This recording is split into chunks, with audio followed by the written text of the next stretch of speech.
अस्सलाम वालेकुम। इस वीडियो में हम स्टार्ट करेंगे next exercise of chapter number 3 class 9th exercise 3.2। Exercise 3.2 में हमें जो फर्स्ट क्वेश्चन गिवन है उसकी स्टेटमेंट में हमसे बोला गया है let A and B two finite set such that. अब हमसे कहा गया है कि आप सपोज करें आपके पास दो सेट्स हैं ए एंड बी, और वो कौन से सेट्स हैं? फिनाइट नंबर के सेट है। फिनाइट नंबर्स का मतलब होता है जिनको आप काउंट कर सको, जो आपको पता हो नंबर्स, ऐसे नंबर्स को हम कहते हैं फिनाइट नंबर, जिनको आप काउंट कर सकते हो या फिर आपको उन सेट के नंबर्स का पता हो। तो उनके दो सेट्स हैं जिनको ए और बी बोला गया है। अब वो कहते हैं कि जो सेट ए के एलिमेंट्स है, number of elements in set ए, ये एन रिप्रेजेंट कर रहा है नंबर को, number of elements in set ए। जो सेट ए में नंबर ऑफ एलिमेंट्स है वो कितने हैं? 24 है। मतलब हम काउंट कर सकते थे, फिनाइट सेट थे, इसलिए उसने यहाँ पे लिमिट बता दी कितने नंबर है, 24 नंबर्स है। नेक्स्ट कहते हैं जो बी सेट में नंबर्स है एलिमेंट्स के वो कितने हैं? 18 है।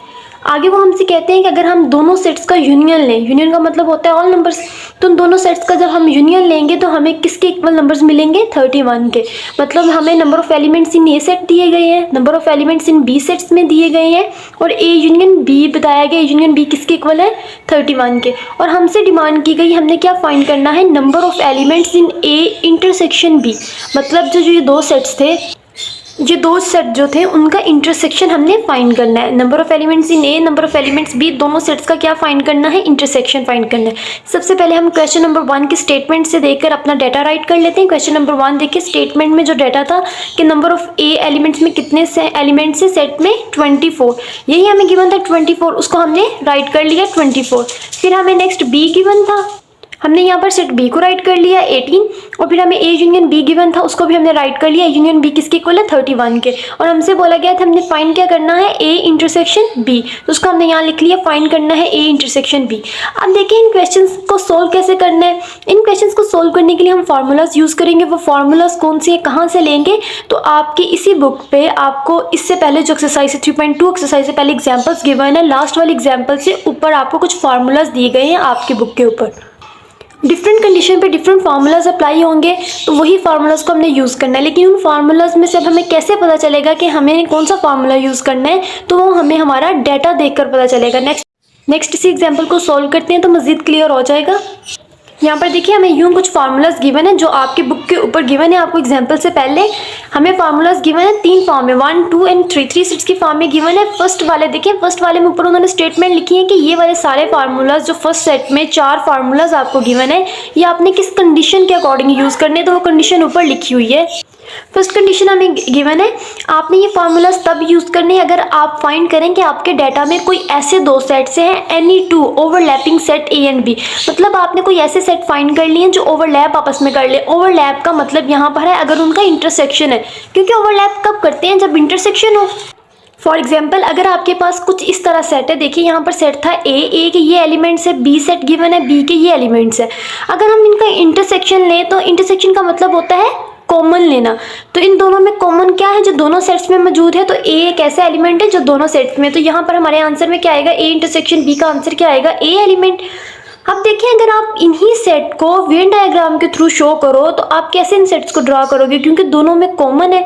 जब भी दोनों में कॉमन मौजूद हो, दोनों में सेम एलिमेंट हो, तो हम उसकी वेन डायग्राम कैसे ड्रा करते हैं? एक सर्कल को दूसरे सर्कल के ऊपर ओवरलैप करवाते हैं। ये सेट ए का सर्कल है, ये सेट बी का सर्कल है, दोनों को आपस में ओवरलैप करवाया। ओवरलैप कब करवाते हैं? जब उनमें कोई कॉमन एलिमेंट्स हो। कॉमन एलिमेंट्स को इस रीजन में शो करते हैं जो दोनों का कॉमन रीजन होता है, दोनों का ओवरलैप रीजन होता है। तो ये हम चीज़ें पहले सीख चुके हैं। अब यहाँ पर देखें इस सेट ने ओवरलैप किया। ओवरलैप किस सिचुएशन में हमारे पास आता है? जब हमें क्या मिले? ए इंटरसेक्शन बी मिले। मतलब दोनों का कॉमन मिले, ओवरलैप तभी सेट्स करते हैं जब हमारे पास क्या हो?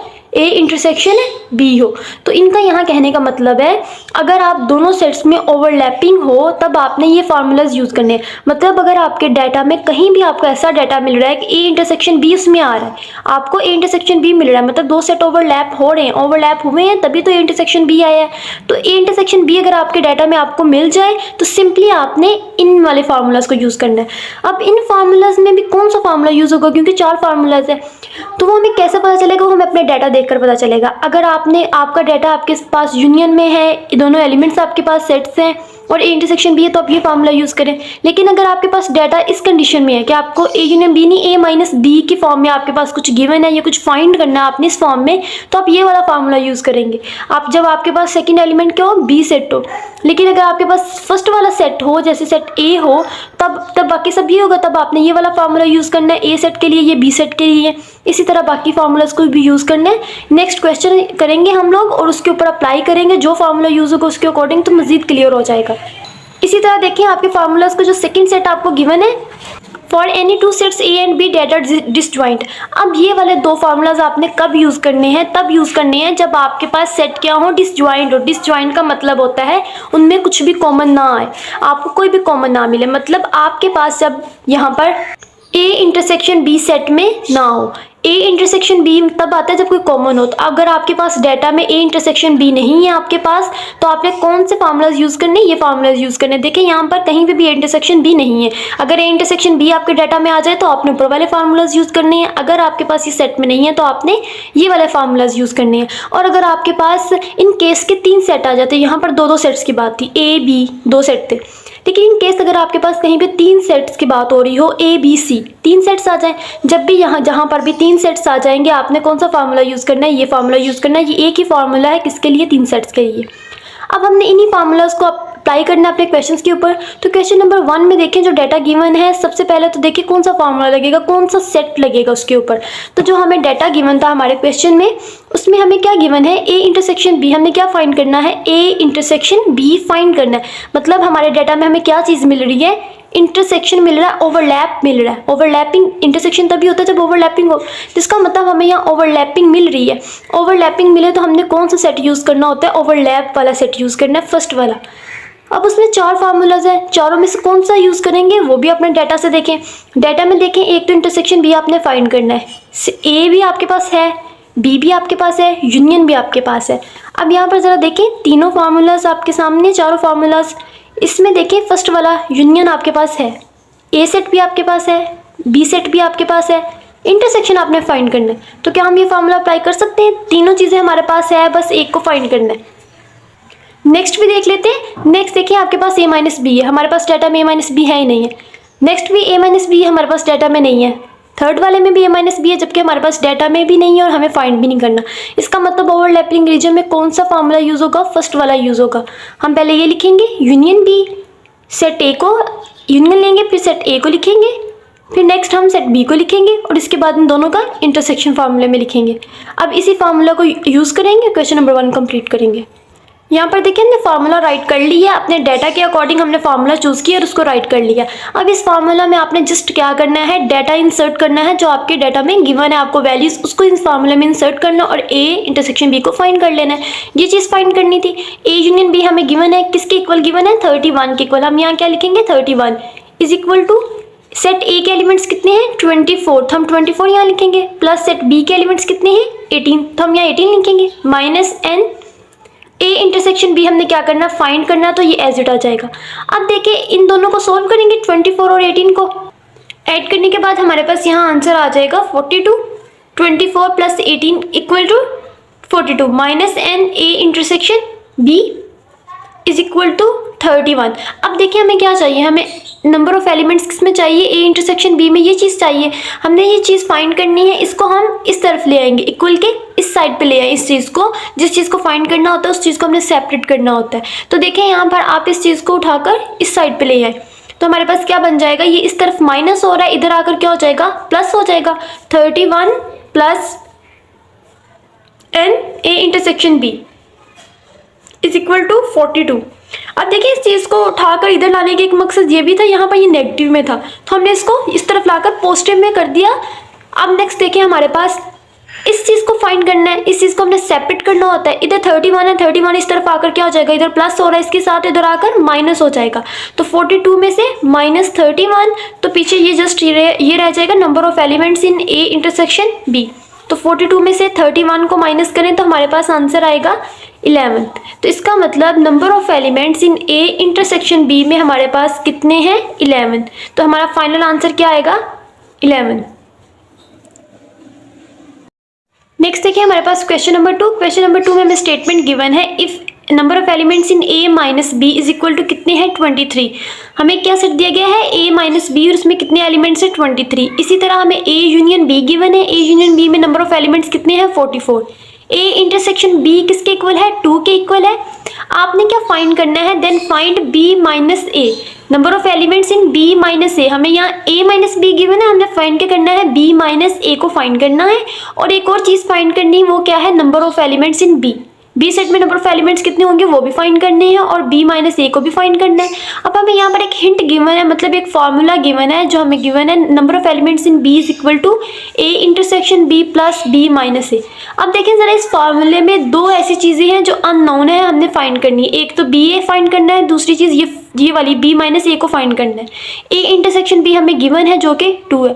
अब देखिए इस फार्मूला को भी हम यूज़ नहीं कर सकते। क्यों नहीं कर सकते? क्योंकि इसमें दो चीज़ें अननोन है। फार्मूला तभी अप्लाई होता है जब एक अननोन हो, मतलब कि एक को ही फाइंड करना हो तब फार्मूला अप्लाई होता है। यहाँ दो चीज़ें हम एट अ टाइम फाइंड नहीं कर सकते, इसलिए पहले हम इनमें से इन दोनों में से कोई एक चीज़ फाइंड करनी पड़ेगी, नंबर ऑफ एलिमेंट्स बी या बी माइनस ए। तो हम पहले नंबर ऑफ एलिमेंट्स बी को फाइंड कर लेते हैं। जब हम बी को फाइंड कर लेंगे तो जो हमें हिंट में फार्मूला गिवन है हम इसको यूज़ करके बी माइनस ए ईजिली फाइंड कर सकते हैं। अब देखिए नंबर ऑफ एलिमेंट्स बी तो हमें फाइंड करने पड़ेंगे, उसके लिए फार्मूला भी यूज़ करना पड़ेगा। कौन सा फार्मूला यूज़ होगा? सबसे पहले हम अपना डाटा राइट करते हैं, फिर हम अपने फार्मूला को आइडेंटिफाई करेंगे जो हमें गिवन फार्मूला से कि कौन सा फार्मूला यूज़ करेंगे। डाटा राइट करते हैं। यहाँ पर देखिए हमने अपना डाटा राइट कर लिया। अब हमने इस डाटा में फार्मूला अप्लाई करना है, इस डाटा के अकॉर्डिंग कौन सा अप्लाई होगा। सबसे पहले हमने बी फाइंड करना है और इसके बाद जब बी फाइंड हो जाएगा तब हिंट में दिए गए गिवन फार्मूले को यूज़ करके बी माइनस ए फाइंड करना है, क्योंकि दो चीज़ें फाइंड करनी थी, बिल्कुल एज इट डाटा लिखा है बुक वाला। अब देखिए यहाँ बी को फाइंड करने के लिए आपने कौन सा फार्मूला यूज़ करना है। सबसे पहले तो अपना डाटा देखें। डाटा में हमें ए माइनस बी गिवन है, ए इंटरसेक्शन बी भी गिवन है। जब भी ए इंटरसेक्शन बी गिवन हो तो आपने कौन से फार्मूला का सेट यूज़ करना होता है, ओवरलैपिंग वाला। इसका मतलब कौन से फार्मूला यूज़ करना है, ओवरलैप जो रीजन में हमें दिए गए हैं सेट्स उनमें से, लेकिन उनमें 4 फार्मूलाज थे, उनमें से कोई एक चूज़ करना है।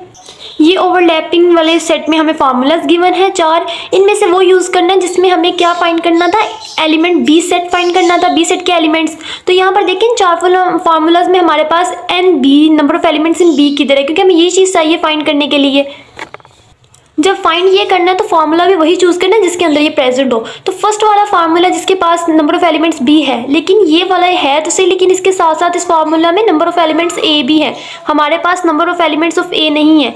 यहाँ पर देखिए हमने बी फाइंड करना है, लेकिन हमारे पास A minus B, A intersection B, A union B, 3 चीज़ें हैं। Number of elements in set A हमारे पास नहीं है, तो 2 चीज़ें अननोन हो फार्मूले में, वो फार्मूला यूज़ कर ही नहीं सकते। ये भी फाइंड करना है, ये भी फाइंड करने वाला है, तो ये फार्मूला कट कर देंगे। नेक्स्ट देखें हमारे पास इसमें है बी तो है, लेकिन इसमें हमारे पास ए माइनस बी साथ में है और ए यूनियन बी है। तो चेक करें आपके पास ए माइनस बी भी है और ए यूनियन बी भी है, तो इसका मतलब ये दोनों चीज़ें हमारे पास है, तो एक चीज़ हम फाइंड कर सकते हैं, तो ये फार्मूला हम चूज़ कर सकते हैं। नेक्स्ट 2 फार्मूलाज में तो बी है ही नहीं, तो हम बी फाइंड भी कैसे कर सकते हैं, इसलिए हमने ये वाला फार्मूला चूज़ करेंगे। अब देखिए हमें फार्मूला चूज़ करना आ रहा है। सबसे पहले हमने अपना ओवरलैप देखना होता है कि ओवरलैपिंग वाला फार्मूला यूज़ होने हैं कि डिस्जॉइंट सेट वाले यूज़ होने हैं। अगर ए इंटरसेक्शन बी है तो ओवरलैपिंग वाले सेट में है। उसमें जो 4 फार्मूलाज आपने याद किए होंगे उनमें से देख लें आपके डाटा के साथ कौन सा मैच कर रहा है। तो अभी सेकंड वाला मैच कर रहा है, तो हम सेकंड वाले फार्मूले को चूज़ करेंगे और लिखेंगे, इसके अकॉर्डिंग फिर डाटा सोल्व करेंगे। यहाँ पर हमने फार्मूला राइट कर लिया जो हमने चूज़ किया था। अब इस फार्मूले में हमने अपना डाटा पुट करना है, कहाँ से देखकर, जो हमने गिवन है। ए माइनस बी किसके इक्वल है 23 के, तो हम यहाँ क्या लिखेंगे 23 is equal to number of elements in A union B. A union B किसके इक्वल है 44, तो हम यहाँ लिखेंगे 44 minus set of B. B हमने क्या फाइंड करना है, number of elements in B क्या करना है, फाइंड करना है, तो ये चीज़ हम एज इट राइट कर देंगे। अब देखिए इस चीज़ को आपने फाइंड करना है। ये सबसे पहले देखिए यहाँ नेगेटिव है, आप यहाँ ऐसे भी इसको सोल्व कर सकते हैं। तो आप चाहें पहले इसको इस तरफ उठा ले जाएं, जब इस तरफ लेके जाएंगे ये किस में कन्वर्ट हो जाएगा, पॉजिटिव में। जब इसी तरह आप इसको इस तरफ लेके जाएंगे ये पॉजिटिव में हो जाएगा और प्लस 23 इधर आकर माइनस में हो जाएगा, और यहाँ पर आप number of elements B find कर लेंगे। लेकिन अगर आप चाहें तो 44 को ही यहीं पे उठाकर इस तरफ ले आएँ और ये यहीं पे सेपरेट हो जाएगा। आपने just number of elements B find करने, ये आपकी मर्जी है कि आपने इसको इसको किस तरह सोल्व करते हैं, लेकिन आपने जिस number of elements B find करने हैं दोनों मेथड से कर सकते हैं। अब यहाँ पर देखिए हमने ऊपर वाले मेथड में पहले जो इस तरफ हमारे पास नंबर ऑफ एलिमेंट थे उसको उठाकर उधर ले गए थे, अब हम दूसरे मेथड से कर देते ताकि आपको दोनों अंडरस्टैंड हो जाए, आप जिस मेथड को भी सोल्व करेंगे वो ठीक होगा।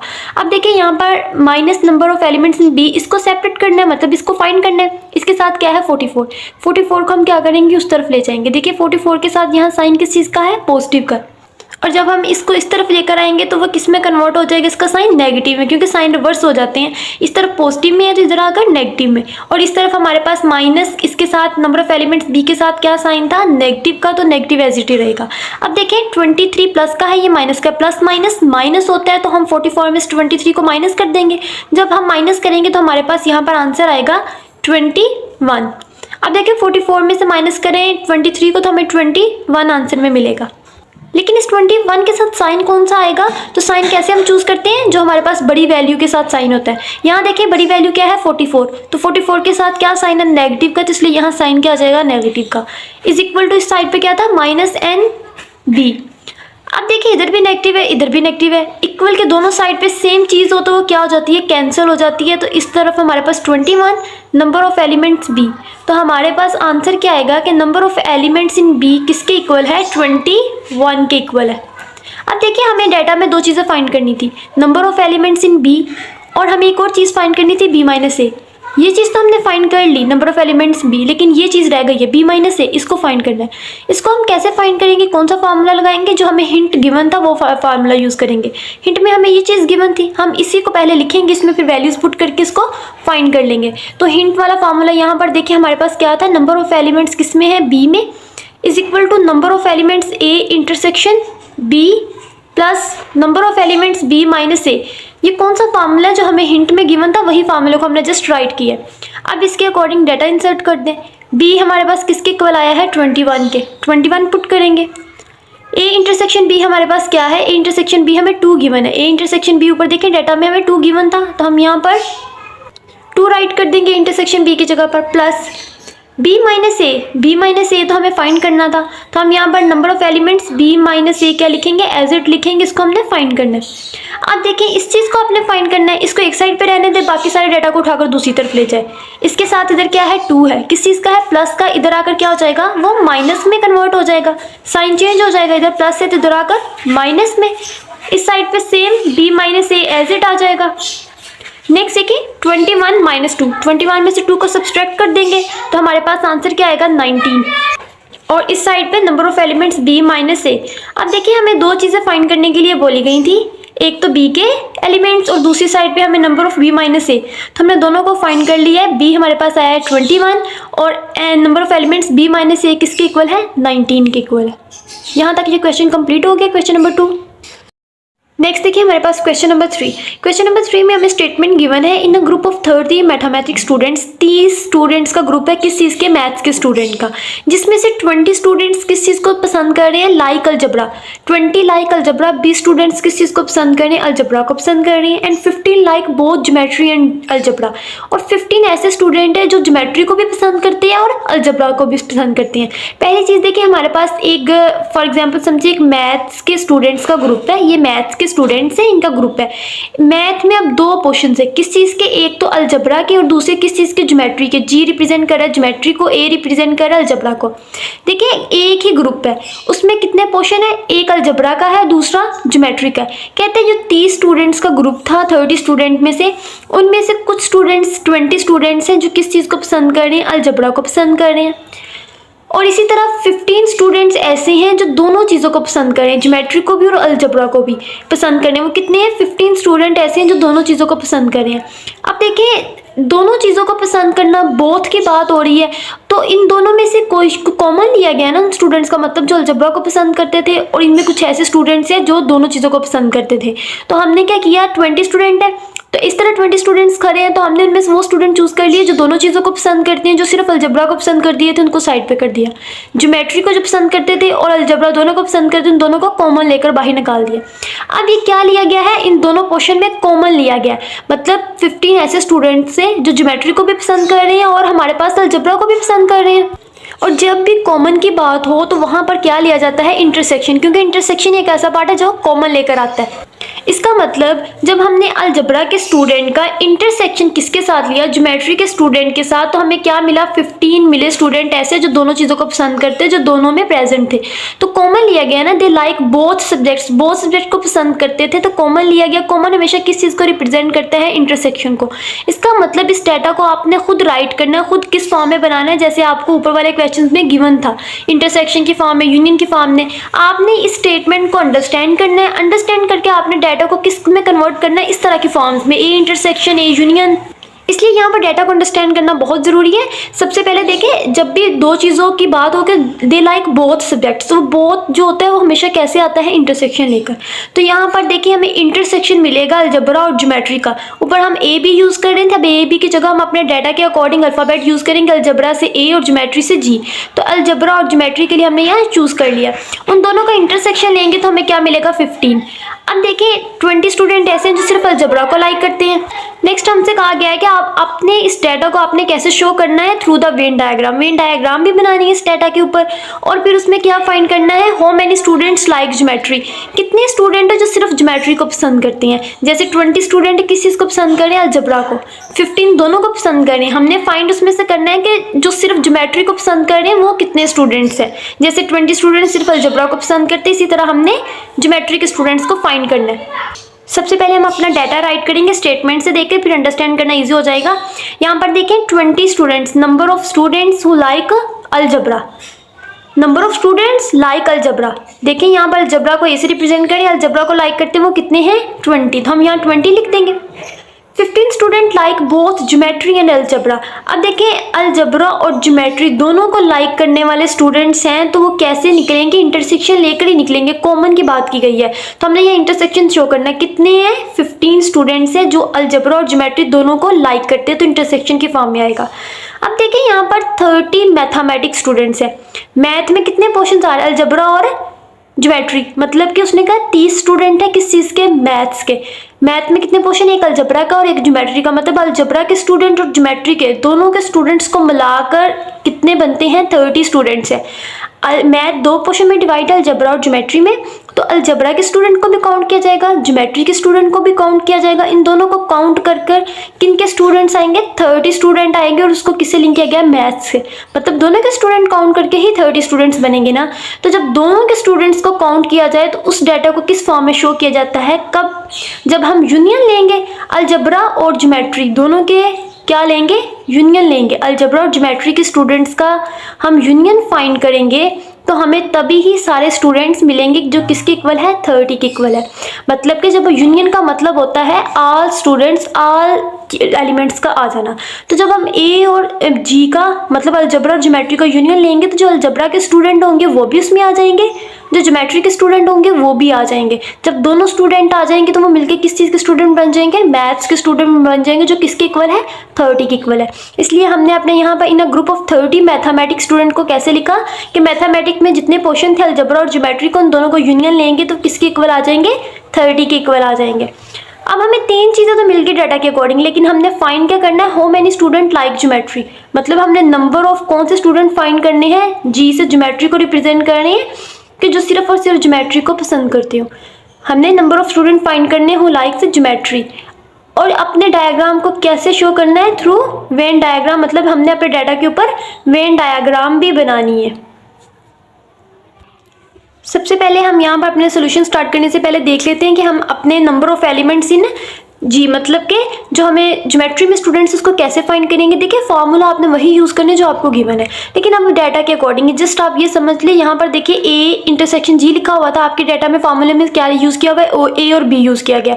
ए और बी का मतलब है वहाँ पर कोई भी मतलब वेरिएबल आ सकता है, कोई भी अल्फ़ाबेट आ सकता है, कोई भी ए और बी की जगह पर। तो हम अपने डाटा के अकॉर्डिंग जी लिखा है, तो जी किसकी जगह पर है, बी की जगह पर है। ए की जगह पर है, इंटरसेक्शन किसके साथ है, बी के साथ है, तो बी की जगह हमने क्या यूज़ कर लिया, जी यूज़ कर लिया अपने डाटा के अकॉर्डिंग। तो इस चीज़ से कंफ्यूज नहीं होना, आपने जस्ट फार्मूला सी के अकॉर्डिंग चूज़ करना है अपने डाटा के अकॉर्डिंग।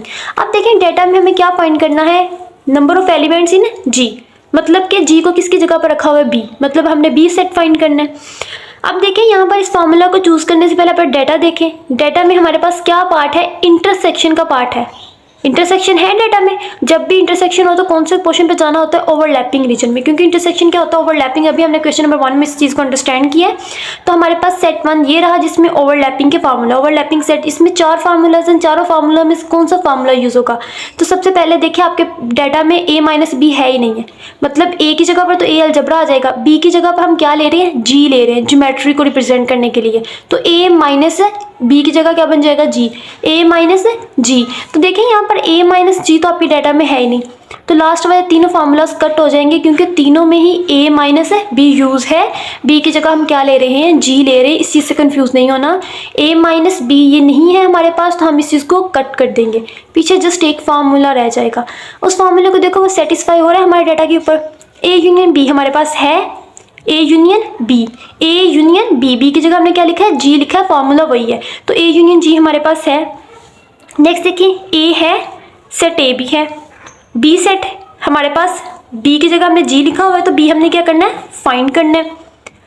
नेक्स्ट देखिए n a intersection b, a intersection b, a intersection b भी हमारे पास है, a इंटरसेक्शन किसके साथ है, b के साथ, b की जगह हमने क्या लिखा है, g लिखा है। इसका मतलब फर्स्ट वाला फार्मूला सेटिस्फाई हो रहा है हमारे डाटा के ऊपर, तो हम यही यूज़ करेंगे। यहाँ पर देखिए हमने फार्मूला अपना राइट कर लिया जो हमने चूज़ किया था। अब a यूनियन b, इसको, इस फार्मूले को हम अपने डाटा के अकॉर्डिंग भी राइट कर सकते हैं, जिस समझाने के लिए इसको यू राइट किया है। a की जगह पर हमने a यूज़ किया है, यूनियन b की जगह हमने क्या यूज़ किया है, g ज्योमेट्री को। अब देखिए फार्मूला वही है लेकिन हमने इसको अपने अकॉर्डिंग सेट कर लिया जस्ट अपने अल्फ़ाबेट यूज़ करके। ये देखिए सारा फार्मूला हमने कंप्लीट कर लिया है, a की जगह a, b की जगह पर g यूज़ कर लिया है, ज्योमेट्री को रिप्रेजेंट कर रहा है। अब इसी फार्मूला में अब अपना डाटा इंसर्ट करेंगे।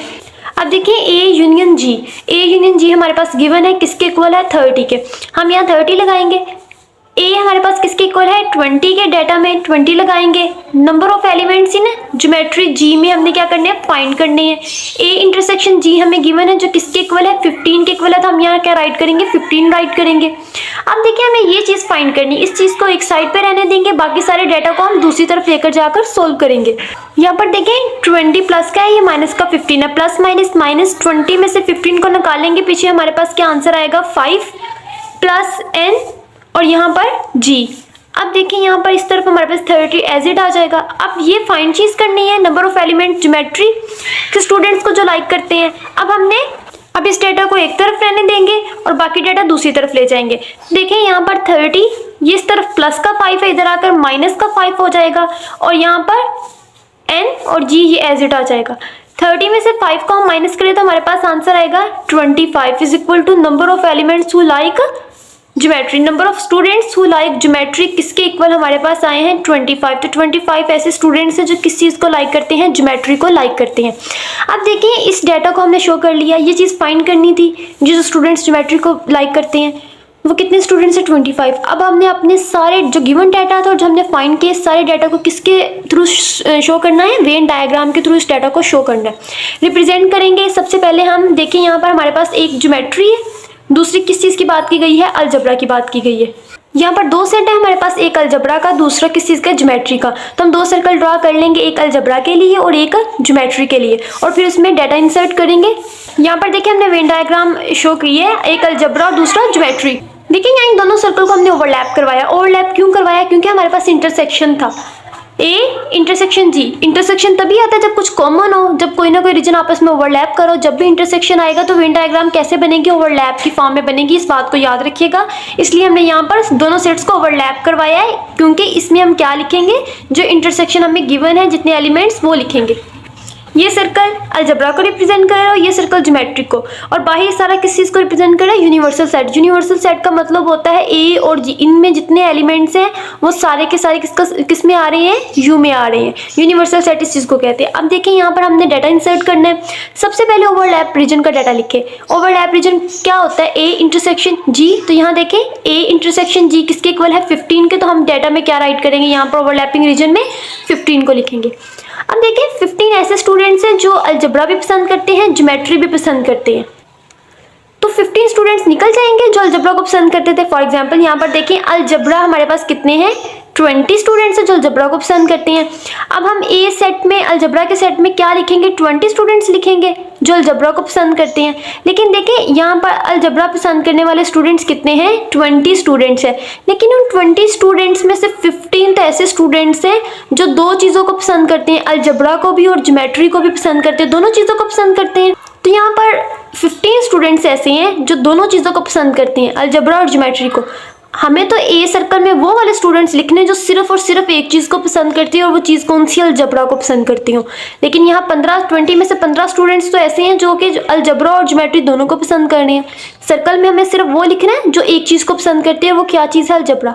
तो हम क्या करेंगे, 20 - 15, 20 में से 15 स्टूडेंट्स निकाल देंगे जो दोनों चीज़ों को पसंद करते हैं। पीछे क्या रह जाएगा, 5। मतलब सिर्फ 5 ऐसे स्टूडेंट है जो एक ही चीज़ को पसंद करते हैं, वो क्या है, अलजबरा।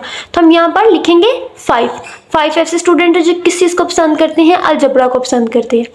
अब इसी तरह से देखिए ज्योमेट्री को पसंद करने वाले स्टूडेंट्स कितने हैं, 25। मतलब ज्योमेट्री को पसंद करने वाले स्टूडेंट कितने हैं, 25। लेकिन इन 25 स्टूडेंट्स में से 15 तो ऐसे स्टूडेंट है जो दो चीज़ों को पसंद कर रहे हैं। हमें तो जस्ट ज्योमेट्री को पसंद करने वाले स्टूडेंट्स लिखने हैं ना सर्कल में यहाँ ओवरलैपिंग रीजन से बाहर सिर्फ वो वाला डाटा आता है जो सिर्फ एक चीज़ से लिंक हो, मतलब ज्योमेट्री से लिंक हो, ज्योमेट्री के सर्कल में लिखना है। तो यहाँ पर देखिए 25 स्टूडेंट्स हैं जो ज्योमेट्री को पसंद करते हैं, लेकिन ज्योमेट्री के साथ साथ 15 उनमें से ऐसे स्टूडेंट्स हैं जो अलजबरा को भी पसंद करते हैं। तो 25 में से हम 15 को निकाल देंगे, 15 को निकालेंगे, पीछे हमारे पास 10 रह जाएगा। मतलब सिर्फ और सिर्फ 10 ऐसे स्टूडेंट्स हैं जो किस चीज़ को पसंद कर रहे हैं, ज्योमेट्री को। तो हम सर्कल में यहाँ क्या लिखेंगे, 10 स्टूडेंट्स। तो ये हमने वेन डायग्राम के थ्रू अपने डाटा को शो कर दिया। याद रखिएगा डाटा हमेशा आपने सोल्व करना है, सोल्व करके उसके अकॉर्डिंग जो ओवरलैप रीजन है वो हमेशा हमारे पास सब्सट्रैक्ट हो जाएगा जो हमारे पास ओरिजिनल डाटा उसमें से। और ये हमारी वेन डायग्राम शो होगी। इस वेन डायग्राम के साथ आपने एक और चीज़ फाइंड करनी थी, ज्योमेट्री के स्टूडेंट्स। तो आप वेन डायग्राम बनाएंगे और उसके नीचे लिख देंगे कि 25 स्टूडेंट्स लाइक ज्योमेट्री, जो हमने डाटा सोल्व करके निकाला था। क्योंकि हमें दो चीज़ें फाइंड करनी थी, एक वेन डायग्राम बनानी थी और एक हमें ये चीज़ फाइंड करनी थी, ज्योमेट्री को पसंद करने वाले स्टूडेंट्स कितने हैं। यहाँ तक हमारा क्वेश्चन कंप्लीट हो चुका है। नेक्स्ट देखिए हमारे पास क्वेश्चन नंबर 4। क्वेश्चन नंबर 4 में हमें स्टेटमेंट गिवन है, in a street with 50 houses. एक स्ट्रीट है कितने हाउसेज के साथ, 50 हाउसेज। एक स्ट्रीट में कितने हाउसेज हैं, 50 हाउसेज, जिसमें से 25 हाउसेज हैव लॉन, 25 हाउसेज ऐसे जिनके पास लॉन है। 32 हाउसेज ऐसे हैं जिनके पास क्या है, कार पोर्च है। कार पोर्च है कि मतलब गाड़ी करने के लिए जगह है, और 25 के पास लॉन है और 32 के पास कार पोर्च है। और इनमें से 15 हाउसेज ऐसे हैं जिनके पास दोनों चीज़ें हैं, लॉन भी है और कार पोर्च भी है, दोनों चीज़ें उनके पास है। अब देखिए बोथ की बात हुई है, जब भी बोथ की बात हो मतलब कॉमन है, जिनके पास लॉन और कार पोर्च दोनों चीज़ें हैं, मतलब कॉमन लिया गया है दोनों का। और कॉमन हमेशा कैसे आता है, इंटरसेक्शन लेकर। तो यहाँ पर देखिए हमें डाटा देखकर पता चल जाता है कि दो सेट ओवरलैप कर रहे हैं कि नहीं कर रहे हैं, तो हमने कौन सा फार्मूला यूज़ करना है। तो यहाँ पर देखिए बोथ की बात हुई कि 15 हाउसेज ऐसे हैं जिनके पास लॉन भी है और कार पोर्च भी है। मतलब आपने लॉन वाले हाउसेज और कार पोर्च वाले हाउसेज दोनों को लिखकर उनका कॉमन लिया, इंटरसेक्शन लिया होगा, तभी तो पता चला होगा ना कि जिनके पास लॉन भी है पोर्च भी है। तो जब भी बोथ की बात हो तो हमने क्या लेना होता है, इंटरसेक्शन लेना होता है। इसका मतलब यहाँ पर ओवरलैपिंग वाले रीजन में से कोई फार्मूला लगेगा, क्योंकि यहाँ दो सेट्स ने ओवरलैप किया होगा। अब हमने नेक्स्ट फाइंड क्या करना है, हमने पहले अपने डाटा को कैसे शो करना है, वेन डायग्राम के थ्रू शो करना है। और फिर हमने उसमें से फाइंड करना है how many houses have neither lawn nor a porch. कितने ऐसे घर हैं जिनके पास ना तो लॉन है ना ही पोर्च है। अब हमने ऐसे घर फाइंड करने हैं जिनके पास कुछ भी नहीं है, ना ही लॉन है ना ही पोर्च है। तब देखें ऐसे घर जिनके पास कुछ भी नहीं है वो फाइंड करने के लिए सबसे पहले आपको ये तो पता होना चाहिए ना कितने ऐसे घर हैं जिनके पास लॉन भी है और हाउसेज भी हैं, सॉरी कार पोर्च भी है और लॉन भी है। तो सबसे पहले आप ये इन दोनों को फाइंड करोगे तभी तो आपको पता चलेगा ना कि टोटल हाउसेज आपके पास हैं 15। आपने 15 हाउसेज में से पहले क्या फाइंड करना है, ऐसे हाउस फाइंड करने हैं जिनके पास एटलीस्ट या तो कार पोर्च हो या तो लॉन हो या तो दोनों चीज़ें हो। मतलब ये चीज़ फाइंड करेंगे तभी हम लोग फाइंड कर पाएंगे ना कि जो ये इतने ऐसे हाउस हैं जिनके पास ये सब कुछ है और जो पीछे बाकी रह जाएंगे उनके पास कुछ भी नहीं है। तो उसके लिए आपको पहले ये तो फाइंड करना पड़ेगा कितने ऐसे हाउसेज हैं जिनके पास कार पोर्च और लॉन है। तो उसके लिए हम क्या करेंगे, दोनों चीज़ों को फाइंड करना है, यूनियन ले लेंगे। यूनियन क्योंकि ऐसी चीज़ होती है जिसमें सारी चीज़ें आ जाती हैं, लॉन वाले हाउस भी आ जाएंगे और पोर्च वाले हाउस भी आ जाएंगे। और हम फाइंड कर पाएंगे कि कितने ऐसे हाउस है, कितने नंबर ऑफ ऐसे हाउसेज हैं जिनके पास है दोनों चीज़ें। हम अपना डाटा राइट करते हैं, आपके पास मजीद क्लियर हो जाएगा आपको। यहाँ पर देखिए सबसे पहले हमें गिवन है in a street with 50 houses. यहाँ पर देखिए हमारा डाटा कुछ इस तरह बनेगा। इस डाटा को अंडरस्टैंड कर लेते हैं। In a street with 50 houses, total houses कितने हैं 50 हमने लिख लिया। नंबर ऑफ कितने, टी रिप्रेजेंट करेगा टोटल हाउसेज को, तो हमने यहाँ लिख लिया नंबर ऑफ टोटल हाउसेज कितने हैं 50। नेक्स्ट स्टेटमेंट कहती है 25 हाउसेज हैव लोन रखने वाले कितने हाउसेज है 25, तो number of the houses which have loan, L represent कर रहा है लोन को, तो लोन रखने वाले कितने हाउसेज थे 25। 32 houses have a car porch, porch को हम रिप्रेजेंट कर देंगे पी से, तो कितने स्टूडेंट है जिनके पास कार पोर्च है 32 हमारे पास हाउसेज है जिनके पास क्या है कार पोर्च है। नेक्स्ट हमसे कहा गया है 15 ऐसे हाउसेज थे जिनके पास दोनों चीजें थी, ये पोर्च भी और लोन भी, तो दोनों का क्या लिया गया है इंटरसेक्शन, तभी तो फाइंड हुआ ना कि उनके पास दोनों चीजें थी, कॉमन लिया गया।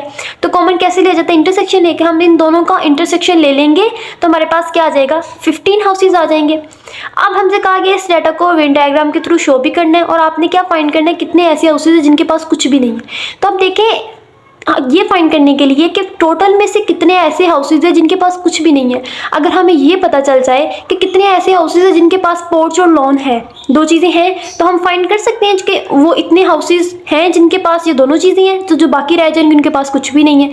तो उसके लिए हम क्या करेंगे, उसके लिए हम पोर्च और लॉन दोनों फाइंड करने हैं, तो हम नंबर ऑफ लॉन और पोर्च दोनों का क्या ले लेंगे यूनियन ले लेंगे।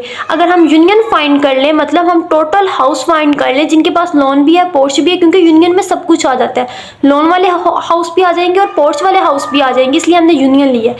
तो यूनियन ले लेंगे तो हमें पता चल जाएगा कितने नंबर ऑफ हाउसेज है जिनके पास ये चीज़ें हैं लोन और पोर्च है, तो जो बाकी रह जाएंगे उनके पास क्या होगा कुछ भी नहीं होगा, उनको माइनस कर देंगे टोटल में से तो हमें वैल्यू मिल जाएंगी। सबसे पहले आप ये देखिए हमने ये चीज़ फाइंड करनी है कि कितने ऐसे हाउसेज है जिनके पास लोन और पोर्च है, ये फाइंड करते हैं। इसको फाइंड करने के लिए देखिए हमारे पास कौन सा फार्मूला यूज़ होगा, फार्मूला हमने पे डाटा से यूज़ करना है। तो सबसे पहले देखिए इंटरसेक्शन है, इसका मतलब ओवरलैपिंग रीजन का कोई फार्मूला यूज़ होगा। ओवरलैपिंग रीजन में भी कौन सा फार्मूला यूज़ होगा, उसके लिए देखें हमारे पास इंटरसेक्शन है, यूनियन हमने फाइंड करना है, दो एलिमेंट्स है P और L, हमारे पास क्या है L माइनस P नहीं है, ये देखें L की जगह हम हमारे डाटा में जो फार्मूला A यूनियन B ऐसे हमारे पास डाटा होता है, उसके A की जगह हमने लिखा है L, B की जगह हमने लिखा है P, तो हमने फार्मूला इसके अकॉर्डिंग देखना है। बाकी यही चीज़ यही मतलब होता है यहाँ भी लिखे जाने का कि ये A है ये B है, इस चीज़ से कंफ्यूज नहीं होना। अब देखिए अपने फार्मूलाज की तरफ आते हैं। हमारे पास इंटरसेक्शन है, यूनियन हमने फाइंड करना है, हमारे पास A माइनस B नहीं है, ओवरलैपिंग रीजन वाले फार्मूला चेक करने क्योंकि हमारे पास क्या है ओवरलैपिंग पार्ट है। यहाँ पर फार्मूलाज देखें ये रहा ओवरलैपिंग वाला सेट्स, इसमें से 4 फार्मूला में कौन सा फार्मूला यूज़ करना है जिसके पास है यूनियन हो, क्योंकि हमें यूनियन फाइंड करना है। तो यूनियन फाइंड करेंगे फर्स्ट वाला फार्मूला, सेकंड वाले फार्मूले में A माइनस बी है, लेकिन हमारे पास डाटा में A माइनस बी नहीं है। तीनों फार्मूलाज में A माइनस बी यूज हुआ है, लेकिन हमारे पास A माइनस बी नहीं है, मतलब कि L माइनस P नहीं है, L से लोन P, B की जगह हमने P यूज़ किया पोर्च, इसलिए हम क्या यूज़ करेंगे फर्स्ट वाला फार्मूला ही यूज़ करेंगे। फर्स्ट वाले फार्मूले को राइट करते हैं।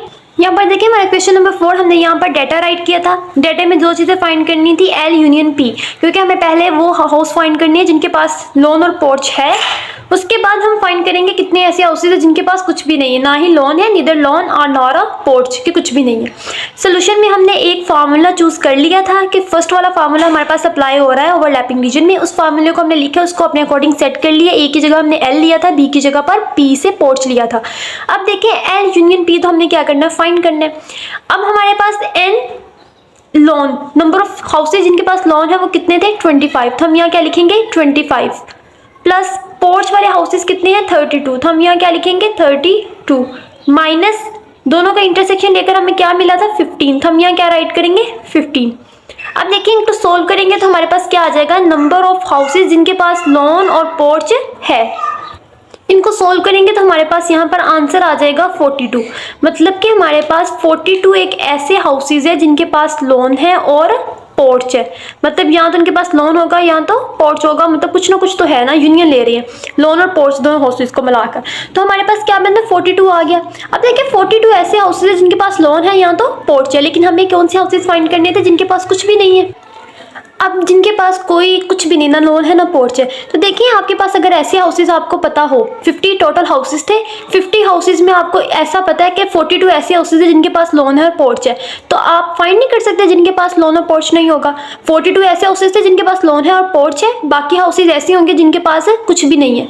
तो आप सिंपल जो टोटल हाउसेज है 50, उनमें से आप कहेंगे 42 के पास लोन है, तो 42 को माइनस कर दोगे, आप बोलोगे जो पीछे 8 हाउसेज है उनके पास कुछ भी नहीं है, तो हम फाइंड कर सकते हैं। इसलिए हमने ये वाले हाउसेज को पहले फाइंड किया था कि जिनके पास लोन और पोर्च हो, ताकि हम टोटल में से सब्सट्रैक्ट कर सके इसको, और जो बाकी हाउसेज बचेंगे वो कौन से हाउसेज होंगे जिनके पास ना लोन है ना पोर्च है। तो यहाँ पर देखिए 50 यही रहा हमारे पास टोटल, और ये -42। अब हमने क्या फाइंड करना था, number of houses neither have loan nor a porch. हम यहाँ वो लिखेंगे इज इक्वल टू किस चीज़ के आएगा, टोटल हाउसेज में से माइनस करेंगे L यूनियन P को, पोर्च को। यहाँ पर देखिए number of the houses neither have loan nor a porch लिखेंगे, इज इक्वल टू हमारी स्टेटमेंट क्या आएगी, जो टोटल हाउसेज है उसमें से अगर हम माइनस कर दे जो हमने अभी फाइंड किए थे जिनके पास लोन है और पोर्च है वो वाले हाउसेज को, तो पीछे जो हाउसेज आ जाएंगे वो क्या हमारे पास होंगे, ऐसे हाउसेज होंगे जिनके पास ना तो लोन है ना ही पोर्च है। तो टोटल हाउसेज कितने हमारे पास है, 50 हाउसेज थे, माइनस करेंगे जिनके पास लोन और पोर्च वाले हाउसेज हैं वो वाले, वो कितने हैं 42। 50 - 42, तो हमारे पास आंसर क्या आ जाएगा 8। इसका मतलब 8 ऐसे हाउसेज हैं जिनके पास ना तो लोन है ना ही पोर्च है। यही चीज़ हमने फाइंड करनी थी कि जिनके पास कुछ भी ना हो, तो वो कितने हैं, 8 नंबर ऑफ द हाउसेज है जिनके पास ना ही लोन है ना ही पोर्च है। हमें ये चीज़ फाइंड करनी थी, हमने ये फाइंड कर ली। अब हमने अपने इस डाटा को किसके थ्रू शो करना था, वेन डायग्राम के। पहले आपने ये सोल्यूशन सोल्व करना है, सोल्व कर लिया, अब आपने वेन डायग्राम बनानी है इस डाटा के अकॉर्डिंग। तो वेन डायग्राम के लिए सबसे पहले देखिए हमारे पास एक तो लोन वाले हाउसेज है, दूसरे पोर्च वाले, तो हमारे पास 2 सर्कल बनेंगे, एक लोन के लिए और एक पोर्च के लिए। दोनों सर्कल आपस में ओवरलैप करेंगे। क्यों ओवरलैप करेंगे, क्योंकि इंटरसेक्शन है, इंटरसेक्शन का मतलब होता है ओवरलैप करना। तो उन दोनों सर्कल को हम क्या करेंगे, ओवरलैप। ओवरलैप रीजन में हम क्या लिखेंगे, जो दोनों का कॉमन है वो क्या है, 15 है, और बाकी डाटा फिर हम अपने डाटा से ही लिखेंगे। लेकिन पहले हम सर्कल ड्रॉ करते हैं, वेन डायग्राम बनाते हैं और कॉमन रीजन शो करके उसमें लिखेंगे 15। यहाँ पर देखिए वेन डायग्राम बनाई, वेन डायग्राम में कॉमन पार्ट भी शो किया है क्योंकि दोनों सेट का ओवरलैप है। क्यों ओवरलैप है, क्योंकि हमारे पास इंटरसेक्शन है, और इंटरसेक्शन में हमारे पास क्या गिवन था, 15 गिवन था। इन लोन और पोर्च किसके इक्वल है, इंटरसेक्शन वाला पार्ट मतलब ओवरलैपिंग पार्ट में क्या लिखेंगे, 15 लिखेंगे, जो हमारे पास कॉमन है 15। अब देखिए यहाँ लोन के सर्कल में लिखने हैं कितने पीछे, और पोर्च में बताना है कितने हाउसेज है जिनके पास पोर्च है, जिनके पास है लोन है। तो लोन के सर्कल में लोन का बताएंगे, पोर्च के सर्कल में पोर्च का। अब देखिए टोटल कितने हाउसेज है जिनके पास लोन था, हमें गिवन था डाटा में कि total number of the houses जिनके पास लोन है वो कितने हैं, 25 है। मतलब 25 ऐसे हाउसेज हैं जिनके पास क्या था, हमारे लोन था। लोन रखने वाले हाउसेज कितने हैं, 25 थे। लेकिन देखिए हम 25 हाउसेज में से 15 हाउसेज ऐसे हैं जिनके पास पोर्च भी है। मतलब ये लोन में से 25 हाउसेज में से 15 हाउसेज ऐसे हैं जिनके पास पोर्च भी है। हमें सर्कल में लोन के सिर्फ वो वाले हाउसेज बताने हैं जिनके पास सिर्फ लोन हो, पोर्च ना हो। तो मतलब ये तो 25 में 15 हाउसेज ऐसे हैं जिनके पास पोर्च भी आ रहा है, हमें सिर्फ वो बताने हैं जिनके पास लोन हो, पोर्च ना हो। तो हम क्या करेंगे, 25 में से 15 को सब्सट्रैक्ट कर देंगे, तो पीछे हमारे पास आंसर आएगा 10। मतलब जस्ट 10 ऐसे हाउसेज है जिनके पास सिर्फ और सिर्फ लोन है, पोर्च नहीं है। इसी तरह पोर्च रखने वाले हाउसेज हमें यहाँ पर मेंशन थे, कितने हैं, 32 हाउसेज ऐसे थे जिनके पास पोर्च था। लेकिन पोर्च रखने वाले हाउसेज कितने हैं, 32। हमें 32 पोर्च हाउसेज रखने वाले में से 15 हाउसेज ऐसे हैं जिनके पास लोन भी है, पोर्च के साथ साथ लोन भी है। तो यहाँ देखिए हमने जस्ट पोर्च के सर्कल में वो हाउसेज बता रहे हैं जिनके पास सिर्फ पोर्च हो, लोन ना हो। तो 15 हाउसेज 32 में से ऐसे थे जिनके पास लोन भी है, हम उसको सब्सट्रैक्ट कर देंगे, माइनस करेंगे तो हमारे पास पीछे आ जाएगा 17। हम 17 को यहाँ राइट कर देंगे, तो पोर्च रखने वाले हाउसेज कितने हैं, 17। अब देखिए यहाँ तक तो मैं वेन डायग्राम के थ्रू अपना बाकी डाटा बता दिया कि लोन रखने वाले हाउसेज 10 है, पोर्च रखने वाले 17 है, और दोनों को मिलाकर जो लोन रखते हैं, पोर्च रखते हैं, वो हाउसेज कितने हैं, 15। लेकिन हमने ये भी फाइंड किया था, वो जो साथ में लिखना था, हमसे ये भी रिक्वायर किया गया था कि ऐसे हाउसेज भी आपने वेन डायग्राम के साथ साथ दूसरी चीज़ बोली गई थी, ऐसे हाउसेज फाइंड करें जिनके पास पोर्च नहीं है ना ही लोन है। तो house without loan and porch जो हमने फाइंड किया था कितने आए थे, 8। तो हम यहाँ 8 लिखेंगे। अब ये 8 वेन डायग्राम में कहाँ लिखा जाएगा, किस चीज़ का पार्ट है, तो वो हम सर्कल्स के बाहर लिखेंगे 8, क्योंकि ये 8 रिप्रेजेंट कर रहा है कि ना तो ये ऐसे हाउसेज है जिनके पास लॉन भी नहीं है, पोर्च भी नहीं है, लॉन और पोर्च के सर्कल से बाहर आ जाएंगे, जिनके पास कुछ भी नहीं है। तो इस 8 को हम वेन डायग्राम में बाहर लिखेंगे। यहाँ तक हमारा क्वेश्चन नंबर 4 कंप्लीट हो चुका है। नेक्स्ट देखिए हमारे पास क्वेश्चन नंबर 5। क्वेश्चन नंबर 5 में हमें स्टेटमेंट गिवन है, in a survey of 940 childrens total number of students NT, total number of children कितने हैं 940। अब उसमें से 400 students were found studying at primary school, मतलब number of students study at primary school कितने हैं 400 है। और 240 स्टूडेंट्स कितने हैं elementary, number of elementary school studying कितने हैं चिल्ड्रन के 240। इसी तरह 175 एट सेकेंडरी स्कूल, मतलब 175 स्टूडेंट कहाँ पढ़ रहे हैं सेकेंडरी स्कूल में।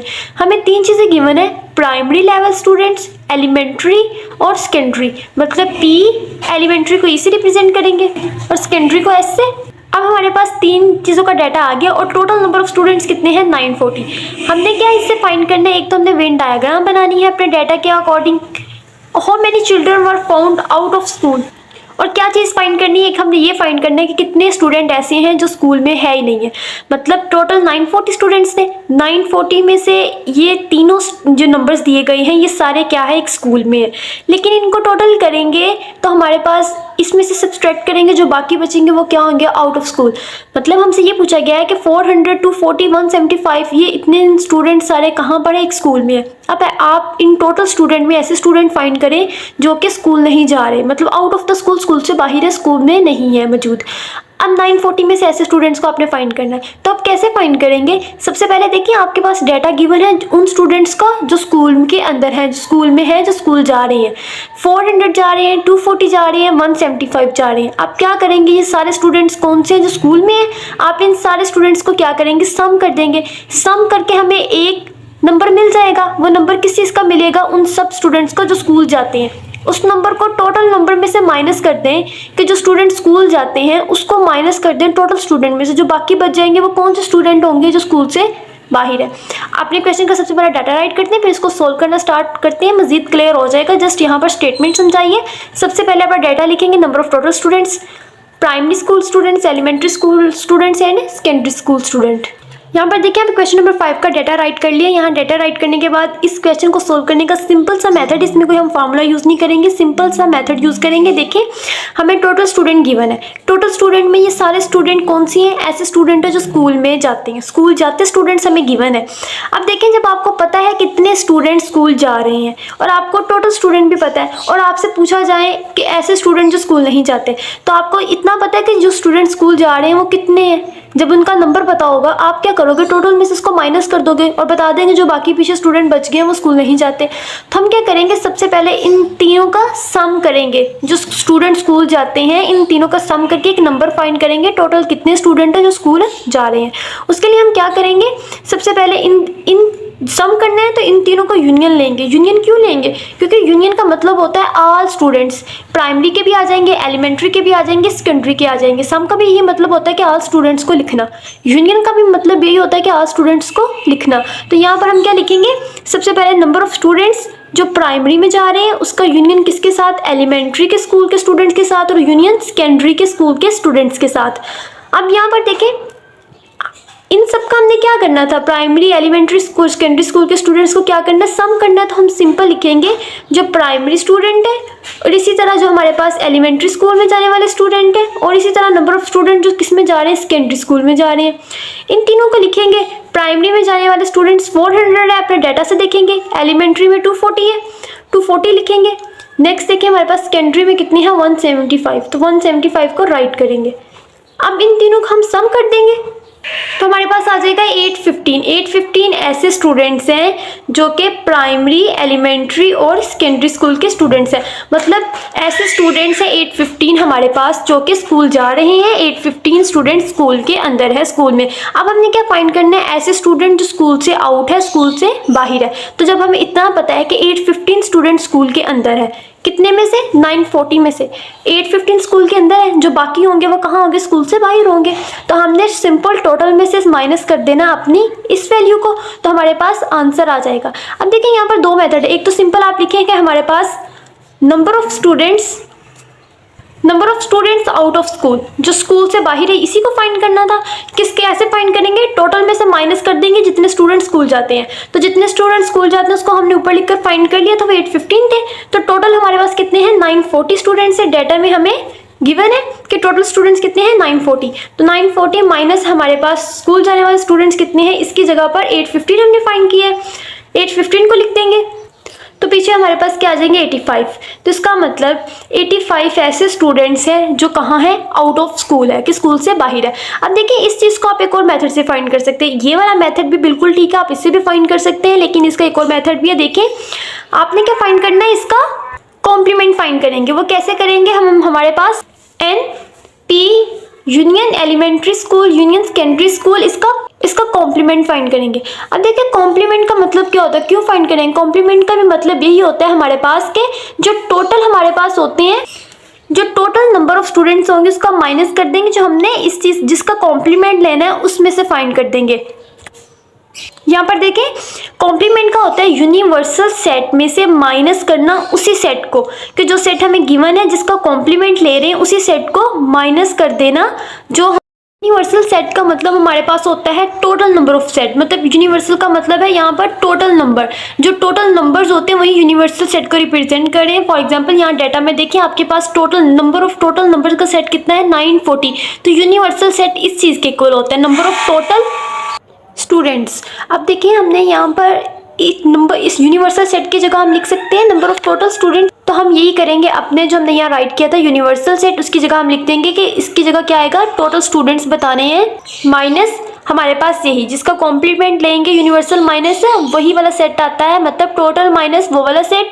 और इसको सिंपल हम टोटल की जगह टोटल अमाउंट राइट करेंगे, और इसके साथ जो हमने नंबर फाइंड किए थे 815 उसको लिखेंगे, दोनों को माइनस करेंगे, माइनस करेंगे तो हमारे पास आंसर आएगा 125 आंसर आएगा हमारे पास। तो देखिए ऊपर वाले मेथड से करें या इस मेथड से करें, आपको आंसर सेम ही मिलेगा 125। तो यहाँ आप दोनों मेथड से कर सकते हैं, यहाँ तो आप नंबर ऑफ स्टूडेंट्स लिखें, टोटल माइनस जो हमने फाइंड किया यूनियन वो कर दें, यहाँ तो आपने जो फाइंड किया यूनियन उसका कॉम्प्लीमेंट ले ले। कॉम्प्लीमेंट का मतलब होता है टोटल माइनस वही सेट जिसका कॉम्प्लीमेंट ले रहे हो, मतलब टोटल माइनस वही सेट। दोनों मेथड से करोगे आंसर सेम आएगा। अब हमसे दूसरी चीज़ बोला गया था, आपने इसी डाटा के ऊपर क्या करना है, वेन डायग्राम भी ड्रा करनी है। तो अब देखिए हमने जो हमारे पास जो गिवन डाटा था उसको देखें, उसमें हमारे पास कोई भी इंटरसेक्शन नहीं है, मतलब कोई भी कॉमन पार्ट हमारे पास नहीं है। जब कॉमन पार्ट ना हो, इंटरसेक्शन हमारे पास डाटा में ना हो, ना ओवरलैपिंग सेट हो, कुछ भी नहीं है, इंटरसेक्शन उसी को कहते हैं ओवरलैपिंग। जस्ट हमें सेट गिवन है सेपरेट, तो हम इनकी वेन डायग्राम भी सेपरेट ही ड्रा करेंगे, मतलब कोई सेट एक दूसरे के साथ ओवरलैप नहीं करेगा, क्योंकि डाटा में हमारे पास कोई भी कॉमन नहीं है, मतलब कोई भी इंटरसेक्शन है ही नहीं है, किसी डाटा का कॉमन पार्ट है ही नहीं है। तो इसलिए हम डाटा की इनका सर्कल भी कैसे ड्रा करेंगे वेन डायग्राम के लिए, सेपरेट। तो प्राइमरी स्कूल, सेकेंडरी स्कूल और एलिमेंट्री स्कूल तीनों का हम सर्कल ड्रा करेंगे, और इसके अंदर हम अपना डाटा इंसर्ट कर देंगे कि प्राइमरी स्टूडेंट जो प्राइमरी स्कूल में स्टूडेंट है वो कितने हैं, 400। इसी तरह सेकेंडरी के लिए करें, जो सेकेंडरी में हमारे पास वो कितने स्टूडेंट हैं, 175। और इसी तरह एलिमेंट्री स्कूल में नंबर ऑफ स्टूडेंट्स कितने हैं, 240। इस तरह हम डाटा इंसर्ट कर देंगे, और नीचे हम बता देंगे number of students out of school कितने हैं, 125। मतलब कि हमने ये बताना था जो स्टूडेंट आउट ऑफ स्कूल है वो कितने हैं, 125। और 125 को हम इनमें कहाँ लिखेंगे, इन सर्कल्स के बाहर, मतलब यहाँ पे आ जाएगा 125, क्योंकि ये circle primary school, secondary school, elementary school के जो स्टूडेंट स्कूल में हैं उनके हैं ये अमाउंट। और 125 ऐसे स्टूडेंट्स हैं जो आउट ऑफ स्कूल है, तो उनको आउट ऑफ सर्कल में बाहर लिखेंगे डाटा को 125, और नीचे बता देंगे number of students out of school कितने हैं, 125। यहाँ तक हमारा क्वेश्चन कंप्लीट हो चुका है। नेक्स्ट देखिए हमारे पास क्वेश्चन नंबर 6। क्वेश्चन नंबर 6 में जो स्टेटमेंट गिवन है, हमसे बोला गया है ABC dairy polls its customers on their favourite flavour. कहते हैं कि ABC डायरी पोल्स में इसके कस्टमर्स के फेवरेट फ्लेवर कौन कौन से, चॉकलेट है, वनीला और मैंगो। 3 फ्लेवर्स हैं, चॉकलेट, वनीला और मैंगो। अब उनमें से जो 100 कस्टमर्स है वो किस चीज़ को लाइक कर रहे हैं, मैंगो फ्लेवर्स को। 90 कस्टमर लाइक करते हैं वनीला फ्लेवर, और इसी तरह 40 जो कस्टमर्स वो किस चीज़ को लाइक करें, चॉकलेट फ्लेवर को। और 20 कस्टमर्स ऐसे हैं जो 2 फ्लेवर्स पसंद करते हैं, मैंगो और वनीला। और 14 ऐसे हैं जो पसंद करते हैं चॉकलेट और वनीला, 2 फ्लेवर्स को पसंद करते हैं। बोथ की बात हुई है, मतलब इसमें इंटरसेक्शन भी आ रहा है, मैंगो और वनीला का इंटरसेक्शन लेंगे तो कितने पीपल हैं, 20 कस्टमर हैं। इसी तरह चॉकलेट और वनीला का इंटरसेक्शन लेंगे तो कितने लोग हैं, 14 कस्टमर पसंद करते हैं। अब हमने क्या फाइंड करना, how many customer set they like, only mango, only vanilla, only chocolate. पहले हम अपना डाटा राइट करेंगे, फिर हम पार्ट 1, पार्ट 2, पार्ट 3 सोल्व करेंगे। फर्स्ट ऑफ ऑल हम अपना डाटा राइट करते हैं इसी स्टेटमेंट के अकॉर्डिंग। अब यहाँ पर देखें हमारे पास डाटा में हमें मैंगो फ्लेवर पसंद करने वाले कस्टमर बताए गए थे, वो कितने थे 100, हमने लिख लिया 100। चॉकलेट फ्लेवर को पसंद करने वाले कस्टमर कितने थे 40, वनीला को पसंद वाले कस्टमर कितने थे 90। और इसी तरह मैंगो और वनीला दोनों को मिलाकर जो कस्टमर लाइक करते थे मैंगो बोथ, मैंगो और वनीला को लाइक करने वाले कस्टमर कितने थे 20। और इसी तरह 14 लाइक करते थे हमारे पास चॉकलेट और वनीला को, तो वो दोनों इंटरसेक्शन की फॉर्म में आ जाएंगे हमारे पास कि जो मैंगो और वनीला को लाइक करने वाले कस्टमर है वो कितने हैं 20, और जो चॉकलेट और वनीला को लाइक करने वाले कस्टमर है वो कितने हैं 14, दोनों के इंटरसेक्शन की फॉर्म में आ जाएंगे। यहाँ तक हमने अपना डाटा राइट कर लिया। अब हम आते हैं अपने क्वेश्चन को सोल्व करने की तरफ। क्वेश्चन का फर्स्ट पार्ट है ओनली मैंगो। अब हमने कस्टमर्स बताने हैं जो सिर्फ और सिर्फ किस चीज़ को पसंद करें, ओनली मैंगो फ्लेवर को पसंद करें। अब हमने ओनली मैंगो वाले पर्सन फाइंड करने, तो यहाँ पर एक बात देखें कि जो मैंगो फ्लेवर को पसंद करते हैं वो कितने पर्सन है 100 कस्टमर ऐसे हैं जो किसको पसंद करें मैंगो फ्लेवर को। तो हमने सिर्फ फाइंड करना जो मैंगो फ्लेवर को पसंद करते हो। अब जो 100 कस्टमर मैंगो को पसंद करते हैं उन 100 कस्टमर में से ऐसे कस्टमर भी तो है ना जो मैंगो के साथ साथ वनीला को भी पसंद करते हैं, वो कितने हैं 20।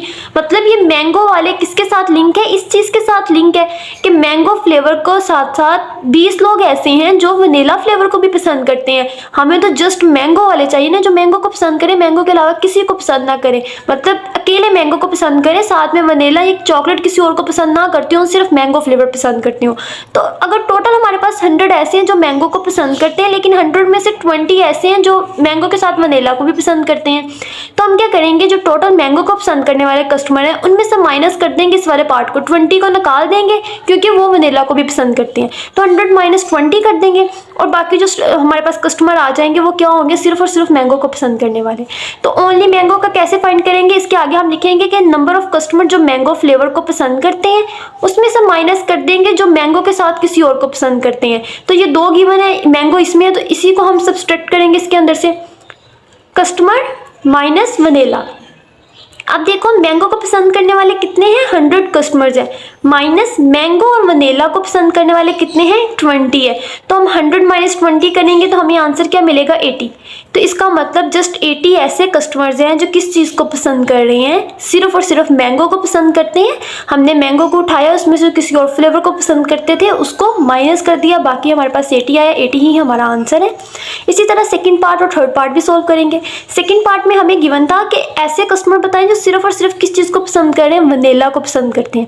वनीला को पसंद करने वाले कस्टमर्स कितने हैं 90 है, 90 कस्टमर वनीला को पसंद करते हैं। लेकिन यहाँ पर देखिए ज़रा वनीला इनके साथ भी है, वनीला को जो पसंद करते हैं वो साथ में मैंगो को भी पसंद करते हैं, इसी तरह जो वनीला को पसंद करते हैं वो साथ में चॉकलेट को भी पसंद करते हैं। हमें जस्ट वो पर्सन चाहिए जो ना मैंगो को पसंद करे ना चॉकलेट को पसंद करें, किसको पसंद करे, सिर्फ और सिर्फ वनीला को पसंद करे। तो हम क्या करेंगे जो वनीला के कस्टमर्स हैं 90, उनमें से जो चॉकलेट और मैंगो को पसंद करते हैं उनको निकाल देंगे और पीछे जो कस्टमर रह जाएंगे वो कौन से होंगे, सिर्फ और सिर्फ वनीला को पसंद करने वाले। तो इसका मतलब सबसे पहले हम नंबर ऑफ कस्टमर्स वो लिखेंगे जो वनीला को पसंद करते हैं 90, उसमें से माइनस कर देंगे जो वनीला के साथ मैंगो को पसंद करते हैं, माइनस कस्टमर्स जो मैंगो के साथ किसको पसंद करें वनीला को, और इसी तरह उसको भी माइनस कर देंगे जो वनीला के साथ चॉकलेट को पसंद करते हैं।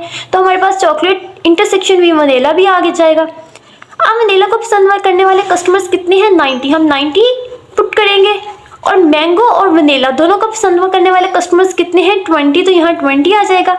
इसी तरह चॉकलेट को पसंद करने वाले वनीला के साथ कस्टमर्स कितने हैं 14, तो यहाँ क्या आ जाएगा 14। इन सबको सोल्व करेंगे तो हमारे पास आंसर आएगा 56।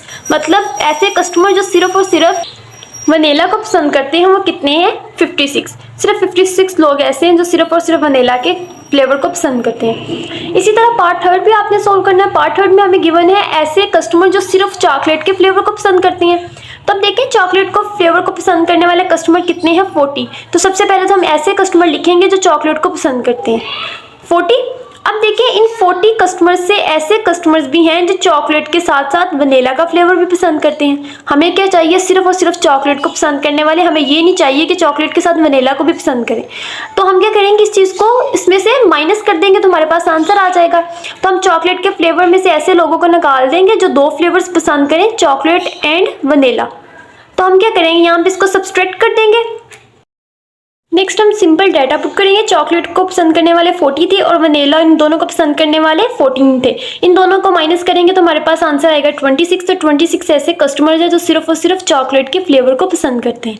अब देखिए जो हमें डाटा गिवन है इसी के ऊपर हमने वेन डायग्राम बनानी है। सिंपल सी आसान सी वेन डायग्राम है। सबसे पहले देखिए वेन डायग्राम में 3 आएंगे पोर्शन, मैंगो, वनीला और चॉकलेट। तीनों के सर्कल्स ड्रॉ होंगे, लेकिन तीनों के सर्कल कैसे ड्रॉ होंगे, सेपरेट होंगे कि ओवरलैप करेंगे? तो ओवरलैप ऑब्वियसली करेंगे, क्योंकि हमारे पास क्या है, इंटरसेक्शन। जब भी आपके डाटा में इंटरसेक्शन हो तो आपने सर्कल को आंखें बंद करके ओवरलैप करवाना है, क्योंकि इंटरसेक्शन आते ही तभी है जब कोई चीज़ कॉमन हो, कोई चीज़ ओवरलैप कर रही हो।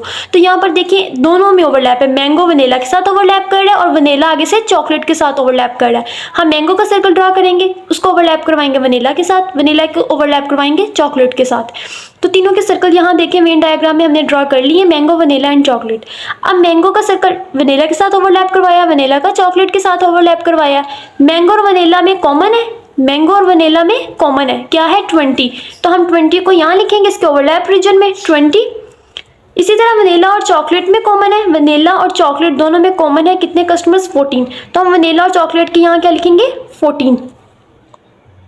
बाकी सर्कल के अंदर हम वो वाला डेटा लिखेंगे जो हमने फाइंड किया। मैंगो के हमने कितने फाइंड किए जो सिर्फ और सिर्फ मैंगो को पसंद करते हैं कस्टमर, वो कितने हैं, 80। तो हम यहाँ पर लिखेंगे 80%। 80 लोग ऐसे थे जो सिर्फ मैंगो को पसंद करते हैं। वनीला को पसंद करने वाले कितने थे, 56।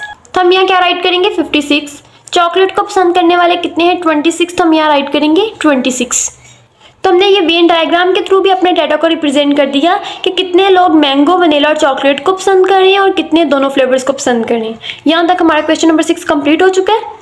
नेक्स्ट देखिए हमारे पास क्वेश्चन नंबर 7। क्वेश्चन नंबर 7 में हमें स्टेटमेंट गिवन है, मोस्ट इंपॉर्टेंट क्वेश्चन भी है और इसमें पार्ट्स भी डिफरेंट है, लेकिन आसान सा इजी सा क्वेश्चन है, इसको अंडरस्टैंड करें। In the survey of university 200 students were interviewed, मतलब कि एक सर्वे किया गया यूनिवर्सिटी का जिसमें 200 स्टूडेंट्स का क्या किया गया, इंटरव्यू। 200 स्टूडेंट्स का इंटरव्यू लिया गया, टोटल स्टूडेंट्स कितने हैं, 200 हो गए। It was found that 42 student have laptop, जिसमें से 42 स्टूडेंट्स के पास क्या थे, लैपटॉप। 80 स्टूडेंट्स के पास सेल फोन थे, 100 स्टूडेंट्स के पास आईपैड थे, और इसी तरह 23 स्टूडेंट्स ऐसे थे जिनके पास लैपटॉप भी थे और सेल फोन भी थे। मतलब बोथ की बात हुई है, लैपटॉप भी और सेल फोन भी है। तो बोथ की बात हुई है तो क्या चीज़ आ जाएगी, इंटरसेक्शन आ जाएगा, किसका, लैपटॉप के स्टूडेंट्स और सेल फोन के स्टूडेंट्स। लैपटॉप और सेल दोनों का इंटरसेक्शन आकर कितने स्टूडेंट्स आएंगे, 23। मतलब ओवरलैपिंग हुई है तो ओवरलैप वाला ही चीज़ें यूज होंगी। नेक्स्ट देखिए हमारे पास 10 students have both laptop and iPods. अब 10 ऐसे स्टूडेंट हैं जिनके पास लैपटॉप भी और आईपॉड भी है। 14 स्टूडेंट्स ऐसे हैं हमारे पास जिनके पास सेल फोन भी है और आईपॉड भी है, और 8 स्टूडेंट ऐसे हैं जिनके पास तीनों चीज़ें हैं। सबसे पहले तो हम अपना डाटा राइट करते हैं। डाटा राइट करने के बाद हम देखेंगे अपनी स्टेटमेंट में बाकी चीज़ें गिवन। यहाँ पर देखिए क्वेश्चन नंबर 7 का डाटा राइट किया, टोटल स्टूडेंट्स कितने थे, 200। बिल्कुल बुक से देख के स्टेटमेंट से डाटा राइट किया है। लैपटॉप रखने वाले स्टूडेंट 42 थे, आईपॉड स्टूडेंट 100 थे, सेल फोन जिनके पास मिले वो 80 स्टूडेंट्स थे। अब लैपटॉप और सेल फोन दोनों को मिलाकर जो स्टूडेंट्स थे वो कितने थे, 23।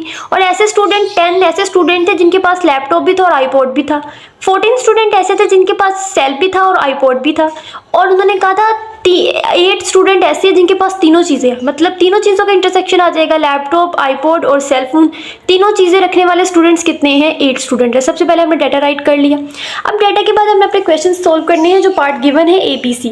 लेकिन इस पार्ट को सोल्व करने से पहले बेहतर है अगर आप वेन डायग्राम के थ्रू इसको सोल्व कर लें, क्योंकि ये वैसे भी सोल्व, पार्ट ए जो हमें गिवन है वो ऐसे भी सोल्व हो जाता है विदाउट वेन डायग्राम और फार्मूला यूज़ करके। बिल्कुल उसके अकॉर्डिंग सोल्व कर ले, सिंपली जैसे आपने प्रीवियस क्वेश्चन में यूज़ किए थे कि जो टोटल है उसमें से माइनस कर दे जो कॉमन आ रहा है एक दूसरे में, इस तरह भी सोल्व कर सकते हैं। लेकिन अगर आप डायग्राम से सोल्व कर लें तो मोस्ट ईजीएस्ट मेथड है, क्योंकि जो इसका पार्ट सी है उसमें भी आपको हेल्प आउट करेगी वेन डायग्राम। तो बेहतर आप सबसे पहले इसकी वेन डायग्राम बना लें, उसको सोल्व कर लें। अब देखिए यहाँ पर हमारे पास इसकी वेन डायग्राम कैसे बनेगी, लैपटॉप है, आईपॉड है और सेल है, 3 सर्कल बनेंगे। लेकिन सर्कल कैसे बनेंगे, क्या ओवरलैप करेंगे, जाहिर सी बात ओवरलैप करेंगे, क्योंकि तीनों का क्या है, ओवरलैप रीजन है, इंटरसेक्शन है। जब भी इंटरसेक्शन आए तो डायग्राम कैसे बनती है, ओवरलैप होके। यहाँ पर देखें हमने वेन डायग्राम कुछ इस तरह बनेगी क्योंकि तीनों सेट्स आपस में ओवरलैप कर रहे हैं। लैपटॉप जो है देखिए सेल के साथ भी ओवरलैप है, आईपॉड के साथ भी, तो लैपटॉप का आईपॉड के साथ भी ओवरलैप हो गया और सेल की, इसलिए ये थर्ड वाली डायग्राम यहाँ ओवरलैप नहीं करेंगे, इसके ऊपर ओवरलैप करेंगे क्योंकि तीनों आपस में ओवरलैप करते हैं, इसलिए तीनों का सर्कल यूं ड्रा होगी डायग्राम। अब देखिए इसमें डाटा फिल करना है लैपटॉप और आईपॉड। सबसे पहले तो देखिए कॉमन हमारे पास क्या है, मतलब जो तीनों में कॉमन है लैपटॉप, आईपॉड और सेलफोन। ऐसे स्टूडेंट जिनके पास तीनों चीज़ें हैं वो कितने हैं 8। सबसे पहले हम यहाँ लिखेंगे 8 कहाँ आएगा इस रीजन में, क्योंकि ये तीनों का कॉमन रीजन है। ये 8 रिप्रेजेंट कर रहा है, इसके पास लैपटॉप भी है, आईपॉड भी है और सेलफोन भी है, तो कॉमन रीजन 8 हो गया। अब बाकी डेटा आपने कैसे लिखना है, सबसे पहले देखिए लैपटॉप और आईपॉड रखने वाले स्टूडेंट्स कितने हैं, लैपटॉप और आईपॉड रखने वाले स्टूडेंट्स कितने हैं 10 है। लेकिन इन 10 स्टूडेंट्स में से देखें 8 तो ऐसे स्टूडेंट है जो जिनके पास तीनों चीज़ें हैं। देखिए लैपटॉप और आईपॉड के स्टूडेंट कितने हैं 10 है, मतलब वो 10 स्टूडेंट जो ऐसे स्टूडेंट्स थे जिनके पास लैपटॉप भी और आईपॉड भी है। लेकिन उन 10 स्टूडेंट्स को हम यहाँ कैसे लिख सकते हैं, 10 स्टूडेंट यहाँ तो वो वाले सिर्फ स्टूडेंट आएंगे जिनके पास लैपटॉप हो और आईपॉड हो और इसके अलावा कोई चीज़ ना हो। तो लेकिन इन 10 स्टूडेंट में से 8 ऐसे स्टूडेंट्स हैं जिनके पास सेल फोन भी है, जिनके पास सेल फोन भी, लैपटॉप और आईपॉड के साथ सेल फोन भी है। इन 10 में से 8 स्टूडेंट ऐसे हैं क्योंकि कॉमन रीजन इसी चीज़ को शो कर रहा है। तो हम क्या करेंगे 10 में से माइनस कर देंगे 8 को, तो हमारे पास क्या आंसर आएगा 2। तो ओवरलैप रीजन में हम क्या लिखेंगे 2, क्योंकि 2 ही जस्ट ऐसे स्टूडेंट है जिनके पास लैपटॉप और आईपॉड है। क्योंकि हमने इस रीजन में वो स्टूडेंट्स लिखने हैं जिनके पास जस्ट लैपटॉप हो और आईपॉड हो, उसके साथ सेल फोन ना हो। इसमें से 8 स्टूडेंट ऐसे थे जिसके पास सेल फोन था, तो हमने उसको माइनस कर दिया। तो 2 स्टूडेंट्स ऐसे हैं जिनके पास सिर्फ और सिर्फ क्या है, लैपटॉप और आईपॉड है, सेल फोन नहीं है। इसलिए इस रीजन में सिर्फ वो आना था जिसके पास लैपटॉप और आईपॉड हो, तो हमने यहाँ लिख दिया 2। अब इसी तरह बाकी देखिए लैपटॉप और सेल फोन, ये वाला ओवरलैप रीजन किसका है, लैपटॉप और सेल फोन रखने वाले स्टूडेंट का। लैपटॉप और सेल फोन रखने वाले स्टूडेंट कितने हैं 23, तो हम यहाँ लिखेंगे 23। लेकिन 23 में से ऐसे स्टूडेंट हैं जिनके पास आईपॉड भी है, वो कितने हैं 8 है। 8 स्टूडेंट ऐसे जिनके पास लैपटॉप और सेल फोन तो है लेकिन उसके साथ साथ क्या है आईपॉड, तो हम उसको माइनस कर देंगे क्योंकि हमें आईपॉड वाले स्टूडेंट नहीं चाहिए, हमें इस रीजन में वो स्टूडेंट चाहिए जिसके पास सिर्फ लैपटॉप हो और सेल फोन हो। तो हमने लैपटॉप और सेल फोन वाले स्टूडेंट्स को माइनस कर दिया, तो हमारे पास पीछे स्टूडेंट्स आ जाएंगे 15। तो 15 स्टूडेंट्स ऐसे हैं जिनके पास क्या है, सिर्फ लैपटॉप और सेल फोन है। इसी तरह इस रीजन को देखें, आईपॉड और सेल फोन का रीजन है, तो आईपॉड और सेल फोन रखने वाले स्टूडेंट्स कितने हैं 14। लेकिन 14 स्टूडेंट में से ऐसे स्टूडेंट्स हैं 8 जिनके पास साथ साथ आईपॉड और सेल फोन के साथ साथ क्या है, लैपटॉप भी है। तुम स्टूडेंट्स को माइनस कर देंगे क्योंकि हमें वो चाहिए जिनके पास सिर्फ सेल फोन हो और आईपॉड हो, लैपटॉप ना हो। लैपटॉप रखने वाले स्टूडेंट 8 थे, उनको माइनस कर दिया, तो हमारे पास पीछे आंसर आ जाएगा 6। तो 6 स्टूडेंट ऐसे हैं जिनके पास आईपॉड और सेल है। यहाँ तक हमारी डायग्राम सॉल्व हो गई है। अब बाकी पार्ट को भी हम सॉल्व करेंगे लेकिन उसका नीचे सोल्यूशन पहले देंगे। अब हम अपने पार्ट ए को सॉल्व करेंगे। पार्ट ए में बुक में हमें गिवन था आपने ऐसे स्टूडेंट्स फाइंड करने हैं जिसके पास क्या हो, सिर्फ सेल फोन हो, मतलब सिर्फ सेल फोन हो, सेल फोन के साथ ना तो आईपॉड हो, ना ही लैपटॉप हो, ना कोई और चीज़ हो, ना तीनों हो, मतलब क्या हो, सिर्फ और सिर्फ सेल फोन हो। ऐसे स्टूडेंट्स फाइंड करने हैं। तो अगर आप इस डायग्राम जो ड्रा की इससे भी ये फाइंड हो सकता है और वैसे भी फाइंड हो सकता है, जैसे हमने प्रीवियस क्वेश्चन में फाइंड किया था। पहले डायग्राम के अकॉर्डिंग देख लें, फिर दूसरा मेथड भी देख लेंगे। सबसे पहले देखिए, अगर हम students have only cell phone, अगर सेल फोन को फाइंड करना है तो हम क्या करेंगे, सेल फोन मतलब ये वाला एरिया फाइंड करना है जिनके पास सिर्फ सेल फोन हो, जो सर्कल के अंदर आए। तो सेल फोन रखने वाले स्टूडेंट्स हमारे पास कितने थे, यहाँ पर देखिए 80 स्टूडेंट्स ऐसे जिनके पास क्या था, सेल फोन था। लेकिन इस 80 स्टूडेंट में से ऐसे स्टूडेंट भी हैं, 80 स्टूडेंट तो हो गए, वो यहाँ राइट कर देंगे कि 80 स्टूडेंट्स ऐसे हैं जिनके पास क्या है, सेल फोन है। लेकिन इस 80 स्टूडेंट में से ऐसे स्टूडेंट्स भी तो है ना जिनके पास सेल फोन के साथ आईपॉड भी है, सेल फोन के साथ लैपटॉप भी है, सेल फोन के साथ दोनों चीज़ें भी हैं। ये वाले स्टूडेंट्स वही, ये सेल का सर्कल है, सेल के सर्कल को देखें। सेल फाइंड करने, सेल फोन वाले स्टूडेंट्स फाइंड करने हैं तो सेल फोन वाले सर्कल को देखें। इसके सेल फोन रखने वाले स्टूडेंट्स 80 थे, वो लिखें। लेकिन ये वाले जो स्टूडेंट्स हैं जिनके पास सेल फोन के साथ साथ बाकी चीज़ें भी है, बाकी चीज़ों के साथ वो लिंक है, वो क्या हो जाएंगे, माइनस कर देंगे, क्योंकि हमें वो स्टूडेंट्स नहीं चाहिए। हमें लैपटॉप रखने वाले स्टूडेंट नहीं चाहिए, तो हम सेल फोन में से वो 15 को माइनस कर देंगे। इसी तरह हमें आईपॉड रखने वाले स्टूडेंट नहीं चाहिए जिनके पास सेल फोन के साथ आईपॉड है, उसको भी माइनस कर देंगे, -6। हमें ये भी स्टूडेंट नहीं चाहिए 8 उसको भी माइनस कर देंगे। जिनके पास तीनों चीज़ें, हमें चाहिए था जस्ट सेल फोन रखने वाले स्टूडेंट, इसलिए हम टोटल स्टूडेंट्स लिखेंगे जिनके पास सेल फोन है, उसमें से बाकी सारे स्टूडेंट्स जो यहाँ सर्कल में उनको माइनस कर देंगे। अब आप इसको सोल्व करेंगे तो आपके पास आंसर आएगा 51। यही हमारे पास आंसर है। अब देखिए इस डायग्राम के अकॉर्डिंग सोल्व करें तब भी क्वेश्चन ठीक है, लेकिन अगर आप डायग्राम हमारे लिए कंपल्सरी है, डायग्राम हमने बनानी है, बेहतर आप डायग्राम के अकॉर्डिंग इसको सोल्व कर लें। बाकी इसका आप फॉर्मूले के अकॉर्डिंग भी सोल्व कर सकते हैं कि आप पहले लिखें नंबर ऑफ सेल फोन वाले स्टूडेंट्स कितने हैं 80, उनमें से ऐसे स्टूडेंट जिनके पास सेल फोन और के साथ लैपटॉप है माइनस कर दें 23 को। अब देखें ये सेल्फ, यहाँ तो सेल फोन नहीं है, ये तो निकाल देंगे, बाकी सेल फोन वाला ये इसके साथ सेल फोन लिंक के अंदर आ रहा है, तो सेल फोन इसमें आ रहा है, तो सेल फोन और आईपॉड रखने वाले स्टूडेंट कितने हैं 14, इसको भी माइनस कर देंगे। और थर्ड पार्ट क्या है, सेल फोन इसमें आ रहा है, लेकिन इसके साथ साथ क्या है लैपटॉप और आईपॉड है, इसको हम क्या करेंगे ऐड करेंगे, इसको इस साथ आपने प्लस का साइन लगाना है, तभी आपका आंसर ठीक आएगा। मतलब आपने 80 स्टूडेंट सेल फोन वाले माइनस करना है 23 माइनस 14 और प्लस करना है 18। क्यों प्लस करना है, क्योंकि ये तीनों का सम है, आप तीनों को ऐड करें तभी हमारे पास इसका आंसर आएगा, तो आपने इनको प्लस करके सोल्व करना है, तो फिर भी आपके पास आंसर 51 ही आएगा। और रही बात डायग्राम की, तो डायग्राम आपने बनानी है, आपसे रिक्वायरमेंट है डायग्राम की होनी है, इसलिए आपसे बेहतर है आप इसको डायग्राम के अकॉर्डिंग सोल्व कर लें। दोनों मेथड सही है, जो आपको आसान लगे उसके अकॉर्डिंग सोल्व कर लें। अब हमारे पास पार्ट 1 सोल्व हो चुका है। स्टूडेंट्स है वो ओनली सेल फोन, वो कितने स्टूडेंट्स हैं 51। यहाँ पर हमारे पास सर्कल में क्या आ जाएगा, जिनके पास सिर्फ सेल फोन है वो कितने स्टूडेंट्स हैं 80 स्टूडेंट्स। अब एक सर्कल यहाँ तक फिल हो गया। ये हमारे पास इसका सेकंड मेथड है कि आप स्टूडेंट्स है वो ओनली सेल फोन, यहाँ लिखेंगे स्टेटमेंट और इसके इक्वल लिखे कि जिनके पास सेल फोन है टोटल स्टूडेंट कितने थे 80, माइनस जिनके पास सेल फोन के साथ क्या है लैपटॉप है वो कितने थे 23। ये डाटा में से हमने लिखा है, ये वाले सेल फोन के साथ लैपटॉप रखने वाले 20, सेल फोन के साथ आईपॉड रखने वाले 14। तो सेल फोन के साथ आईपॉड रखने वाले 14 उनको भी माइनस कर देंगे साथ में, क्योंकि हमें वो स्टूडेंट चाहिए जिनके पास सिर्फ सेल फोन है। तो टोटल 80 स्टूडेंट थे जिनके पास सेल फोन था, लेकिन उसमें से वो स्टूडेंट माइनस हो जाएंगे जिनके पास लैपटॉप था, वो भी स्टूडेंट माइनस हो जाएंगे जिनके पास आईपॉड था, लेकिन जो तीनों का इंटरसेक्शन होगा वो इसमें ऐड होगा। इसके साथ प्लस का साइन लगाना है, तभी आपका क्वेश्चन सही सोल्व होगा। ये तीनों का इंटरसेक्शन क्या हो जाएगा, इसमें ऐड हो जाएगा। जब वो ऐड होगा प्लस माइनस करेंगे, आपका आंसर क्या आएगा 51। दोनों मेथड से सेम आंसर है, जिससे चाहे आप सोल्व कर लें। अब नेक्स्ट चलते हैं पार्ट बी की तरफ। अब देखिए नेक्स्ट पार्ट बी में हमसे बोला गया है कि आपने ऐसे स्टूडेंट्स फाइंड करने हैं जिनके पास कुछ भी नहीं है, मतलब नन ऑफ द 3 आइटम्स के, तीनों में सेल फोन आईपॉड और लैपटॉप में से कुछ भी नहीं है, ऐसे स्टूडेंट्स फाइंड करें।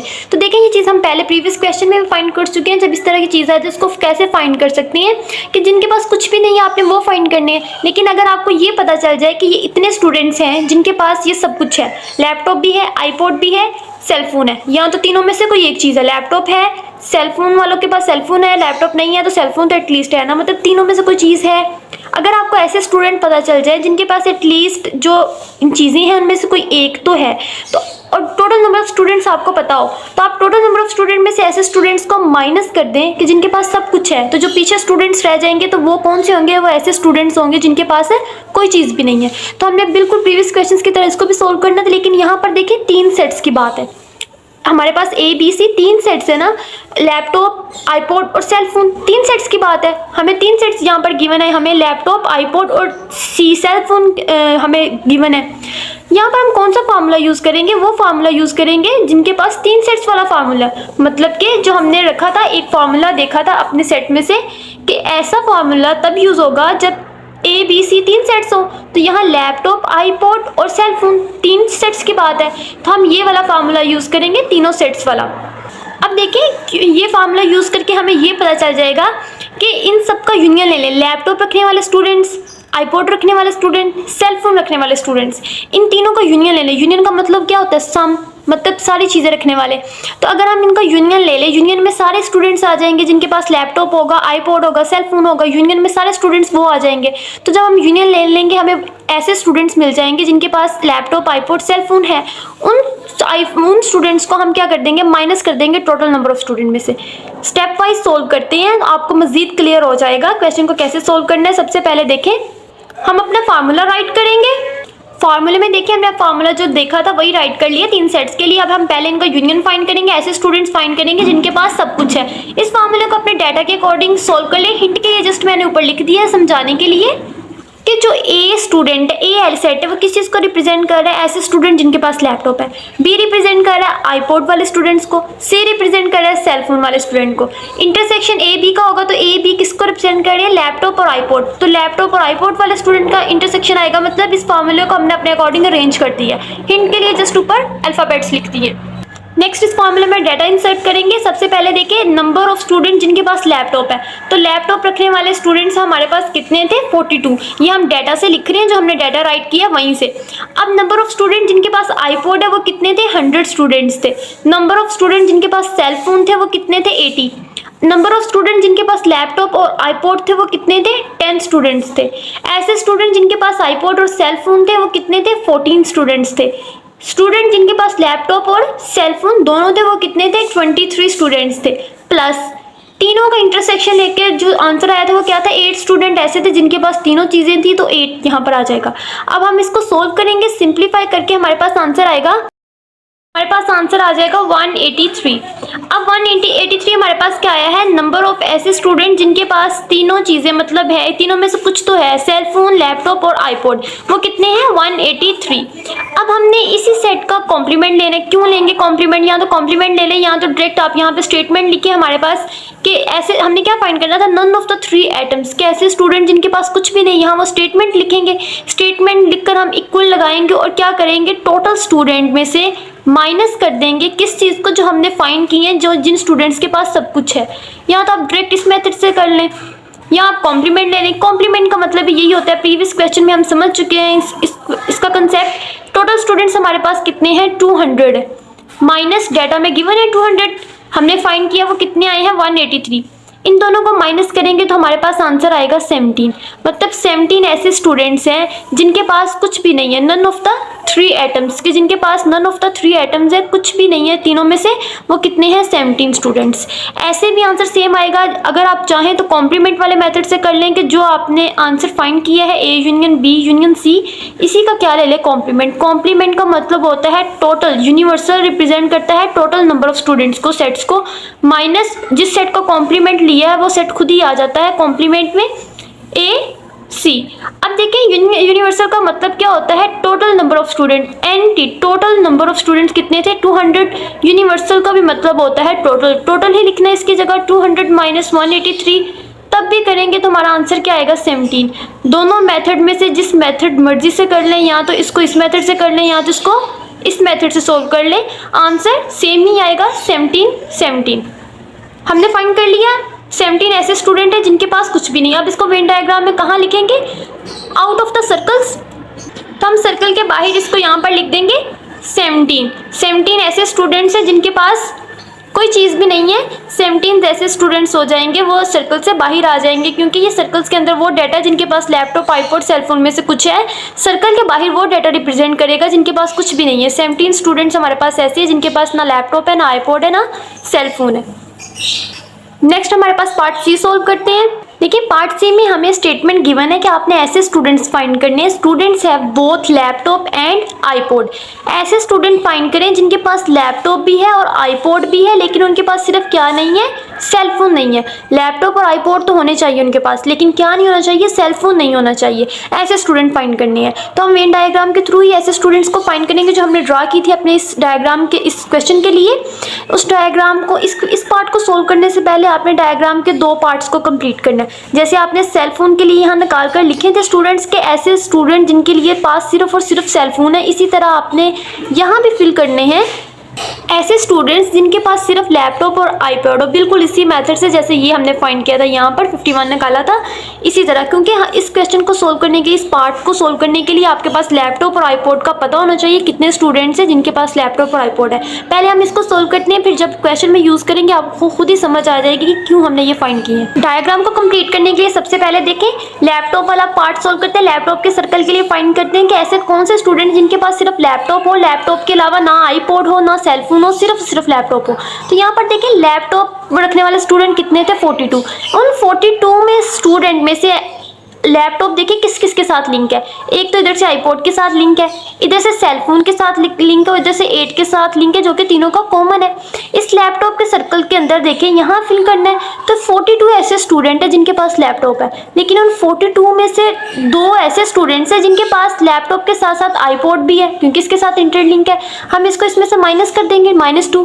अब 15 ऐसे स्टूडेंट है जिनके पास लैपटॉप के साथ सेलफोन है, तो हम -15 भी कर देंगे। इसी तरह 8 ऐसे स्टूडेंट है जिनके पास तीनों चीज़ें हैं, हम 8 को भी इसमें से माइनस कर देंगे। इसको सोल्व करेंगे सिंपली, तो आंसर में हमारे पास आ जाएगा 17। तो 17 ऐसे स्टूडेंट है जिनके पास क्या है, सिर्फ लैपटॉप है। इसी तरह आपने आईपॉड वाले सर्कल को सोल्व करना है। आईपॉड रखने वाले स्टूडेंट्स कितने हैं, 100, लेकिन 100 स्टूडेंट में से आईपॉड में देखें 2 स्टूडेंट्स ऐसे जिनके पास लैपटॉप भी है, तो उसको माइनस कर दें। 8 स्टूडेंट ऐसे जिनके पास तीनों चीज़ें हैं। आईपॉड के सर्कल 6 के साथ लिंक है, 6 ऐसे स्टूडेंट है जिनके पास सेलफोन है, वो भी सब्सट्रैक्ट हो जाएंगे। इसको हम सोल्व करेंगे तो हमारे पास आ जाएगा 84। मतलब 84 स्टूडेंट सिर्फ ऐसे हैं जिनके पास क्या है, सिर्फ और सिर्फ आईपॉड। आईपॉड के अलावा कोई चीज़ नहीं है। अब सिर्फ एक क्वेश्चन की तरफ है। क्वेश्चन में हमें क्या फाइंड करना था, ऐसे स्टूडेंट फाइंड करने हैं जिनके पास लैपटॉप हो और क्या हो, आईपॉड हो, सेलफोन ना हो। तो हम इस डायग्राम में से वो वाले स्टूडेंट्स लिख लेंगे जिनके पास लैपटॉप है और आईपॉड है। तो देखिए लैपटॉप रखने वाले स्टूडेंट्स कितने हैं, 17। तो 17, तो यहाँ हमारे पास आ जाएगा 17 कि 17 ऐसे स्टूडेंट्स हैं जिनके पास क्या है, लैपटॉप है। लैपटॉप भी फाइंड करना और साथ में क्या फाइंड करना था, आईपॉड। तो आईपॉड इधर से देखें 17 ऐसे स्टूडेंट हैं जिनके पास लैपटॉप, और आईपॉड वाले कितने हैं, 84 ऐसे स्टूडेंट हैं जिनके पास आईपॉड है। उसको भी प्लस कर देंगे क्योंकि हमने ऐसे स्टूडेंट फाइंड करने हैं जिनके पास दोनों चीज़ें हैं, तो सबका सम आ जाएगा। तो 17 लैपटॉप रखने वाले स्टूडेंट और आईपॉड रखने वाले स्टूडेंट दोनों को ऐड कर देंगे। इसके अलावा भी देख लेते हैं, ये यहाँ पर देखिए 2 जो कॉमन पार्ट हमें शो किया गया 2, इस 2 का मतलब है ये 2 स्टूडेंट ऐसे हैं जिनके पास लैपटॉप भी है और आईपॉड भी है। हमें भी ऐसे स्टूडेंट चाहिए जिनके पास लैपटॉप भी और आईपॉड भी है, तो हम इसमें 2 भी ऐड कर देंगे। इसके अलावा देखें 2 भी आ गया। बाकी स्टूडेंट भी देख लेते हैं। 6 है, आईपॉड के सर्कल में 6 भी तो आ रहा है ना, 84 2 लिख लिया, 6 भी है तो 6, लेकिन 6 ऐसे स्टूडेंट है जिनके पास सेलफोन भी है। हमें ऐसे स्टूडेंट नहीं लिखने, बट नॉट सेलफोन के, जिनके पास सेलफोन ना हो। ये 6 स्टूडेंट्स ऐसे हैं जिनके पास सेलफोन भी है, तो हम ये 6 नहीं राइट कर सकते क्योंकि इनके पास सेलफोन भी है। इधर लैपटॉप वाले सर्कल में देखिए 17 भी लिख लिया, 2 भी लिख लिया, और साथ में क्या है 15 राइट नहीं कर सकते क्योंकि 15 ऐसे स्टूडेंट है जिनके पास लैपटॉप तो है, लैपटॉप के साथ सेलफोन भी है। हमें वो चाहिए जिनके पास लैपटॉप हो लेकिन सेलफोन ना हो। 8 स्टूडेंट तो ऐसे हैं जिनके पास तीनों चीज़ें हैं, लैपटॉप भी है, आईपॉड भी है। हम 8 को लिख सकते हैं, लेकिन 8 स्टूडेंट ऐसे हैं जिनके पास सेलफोन भी है, लैपटॉप और आईपॉड तो है, साथ में सेलफोन भी है। हम इसको भी राइट नहीं कर सकते क्योंकि सेलफोन वाले नहीं लिखने। तो जस्ट 17, 2 और 84 को हम लिखेंगे, इनको सम करके आंसर बताएंगे। तो इनको सम करके हमारे पास आंसर आ जाएगा 103। तो 103 ऐसे स्टूडेंट्स हैं जिनके पास लैपटॉप भी है और आईपॉड भी है, लेकिन क्या नहीं है, सेलफोन नहीं है। तो 103 हमने निकाल लिए, इसलिए हमने कहा था कि सर्कल के बाकी पार्ट्स को भी फिल कर लें ताकि आप इजीली इस पार्ट को सोल्व कर सकें।